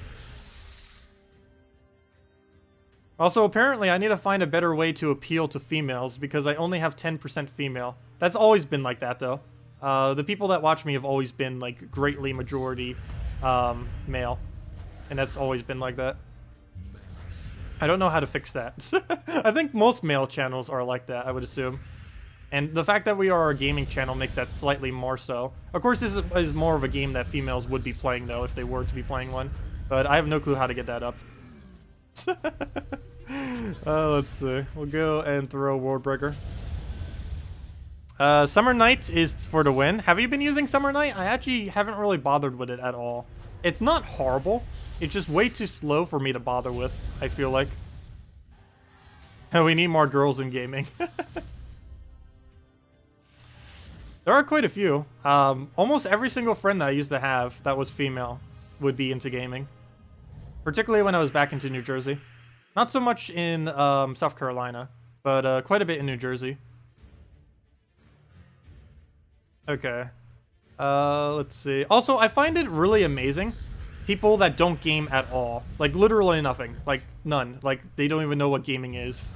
And they're still, like, millennials and stuff. I never really understood that. Like, not even, like, any kind of mobile game that's, like, extremely casual. Like, just literally none. Let's see. Well, we'll go take a red. Go throw the World Breaker down. You should say drop a like more often. I try not to spam it. I generally only do it at the end. It is helpful to get more likes. That is generally how YouTube works. More likes equals more exposure. And stuff like that. More shares also equal more exposure and all those kind of things. But, I don't know. I normally don't ask for them excessively. I always found that to be annoying. I probably should say it more often than I do, though. Particularly subscribe and stuff like that. Because I never say for people to subscribe. If people want to subscribe, they'll do it on their own. If they want to see more. I don't know. I might start saying it more. I just always found it really annoying when people do it too much. And a lot of people do it way too much. And we'll just throw that down. Let's see. More fan service? What do you mean by that? But yeah, I normally don't do that many giveaways or anything. The last giveaway I did was about, like 2 months ago. When we did the Puzzle Quest giveaway. We ended up doing that during our Puzzle Quest streams, though barely anyone probably knew about that, because of course our Puzzle Quest streams don't get as much viewership. But we did end up giving away some copies of Puzzle Quest. But other than that, I haven't done a giveaway for a while. Other than redeem codes, but that's not technically really a giveaway of any kind. Those we pretty much have regardless. We'll go take... What do we even take here? I can't take that brown. That's the color I need, but he gets a skull, obviously. So I can't take it. We'll just take a purple here, I guess. And just wait to see what he does. He actually takes it for us. How do I do this? I need to make sure I do this in a way that he doesn't get value out of it. So we'll do that. Give it a checkerboard pattern. If we had a red spawn right now, that'd be great, though we do not. What do we even go for? We need a yellow or a brown. None of them are anywhere to be seen. I guess we could try taking this red and hope for a brown to drop. That is not a brown. That is also not a brown.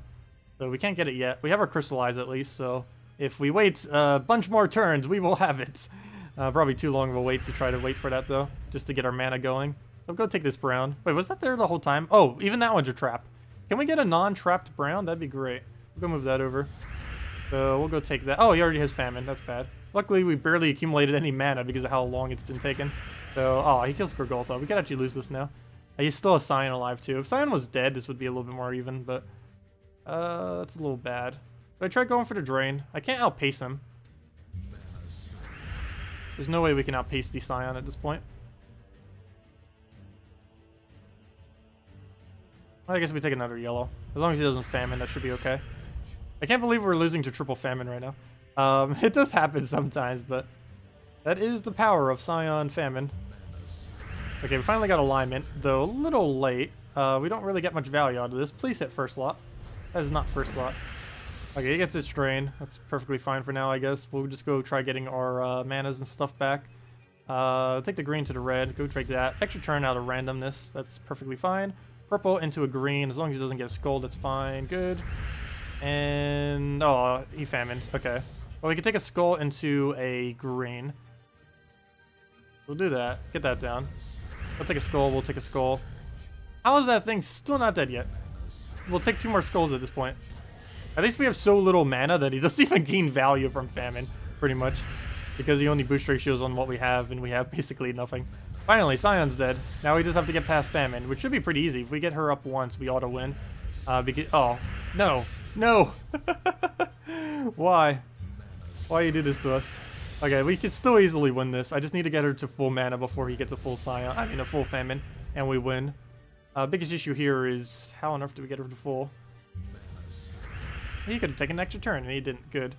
We'll go and take... not that way. That'd be a trap. Take it that way. Too bad we couldn't leave that for him, though, to take the trap. Okay, he gives us brown. We need 1 more color. Assuming it doesn't die to his skull. That could also happen. We got it. No! Why, famine? Why? I think we lost. It's over. Rip. And now he just overdoes us with famine spam. The annoyance of the spam drain. Next patch will have immunity to it, but oh well. For now, we just have to deal with it. We'll go take that. Take our reds. Take another red? Why not? Sure. Go World Breaker first. That's like the last thing we should be going for first, but if it's giving us this much mana, we might as well. Yeah, we keep getting every single turn, so it's worth it. It also can't be Scioned, which is nice. It's way far enough back that it won't matter. Purple. Go take that. Let it skull us. Get distracted. Take another one. Drain something. We're up against the exact same team. Oh no, not round 2 of this. He's started to get the drain, and now we're going to be behind the entire time again. Round 2. And he has famine. Yep, round 2. Welcome back. Okay, never mind. We got it. Saved.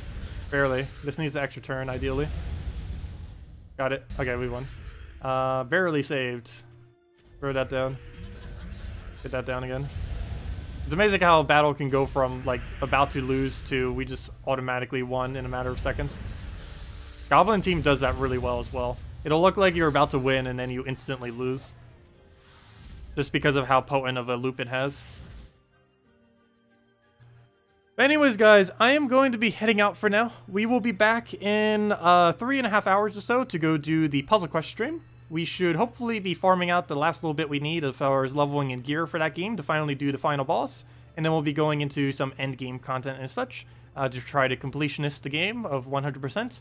Or at least what we're considering 100% close enough. We're going to do all the quests at minimum, at least.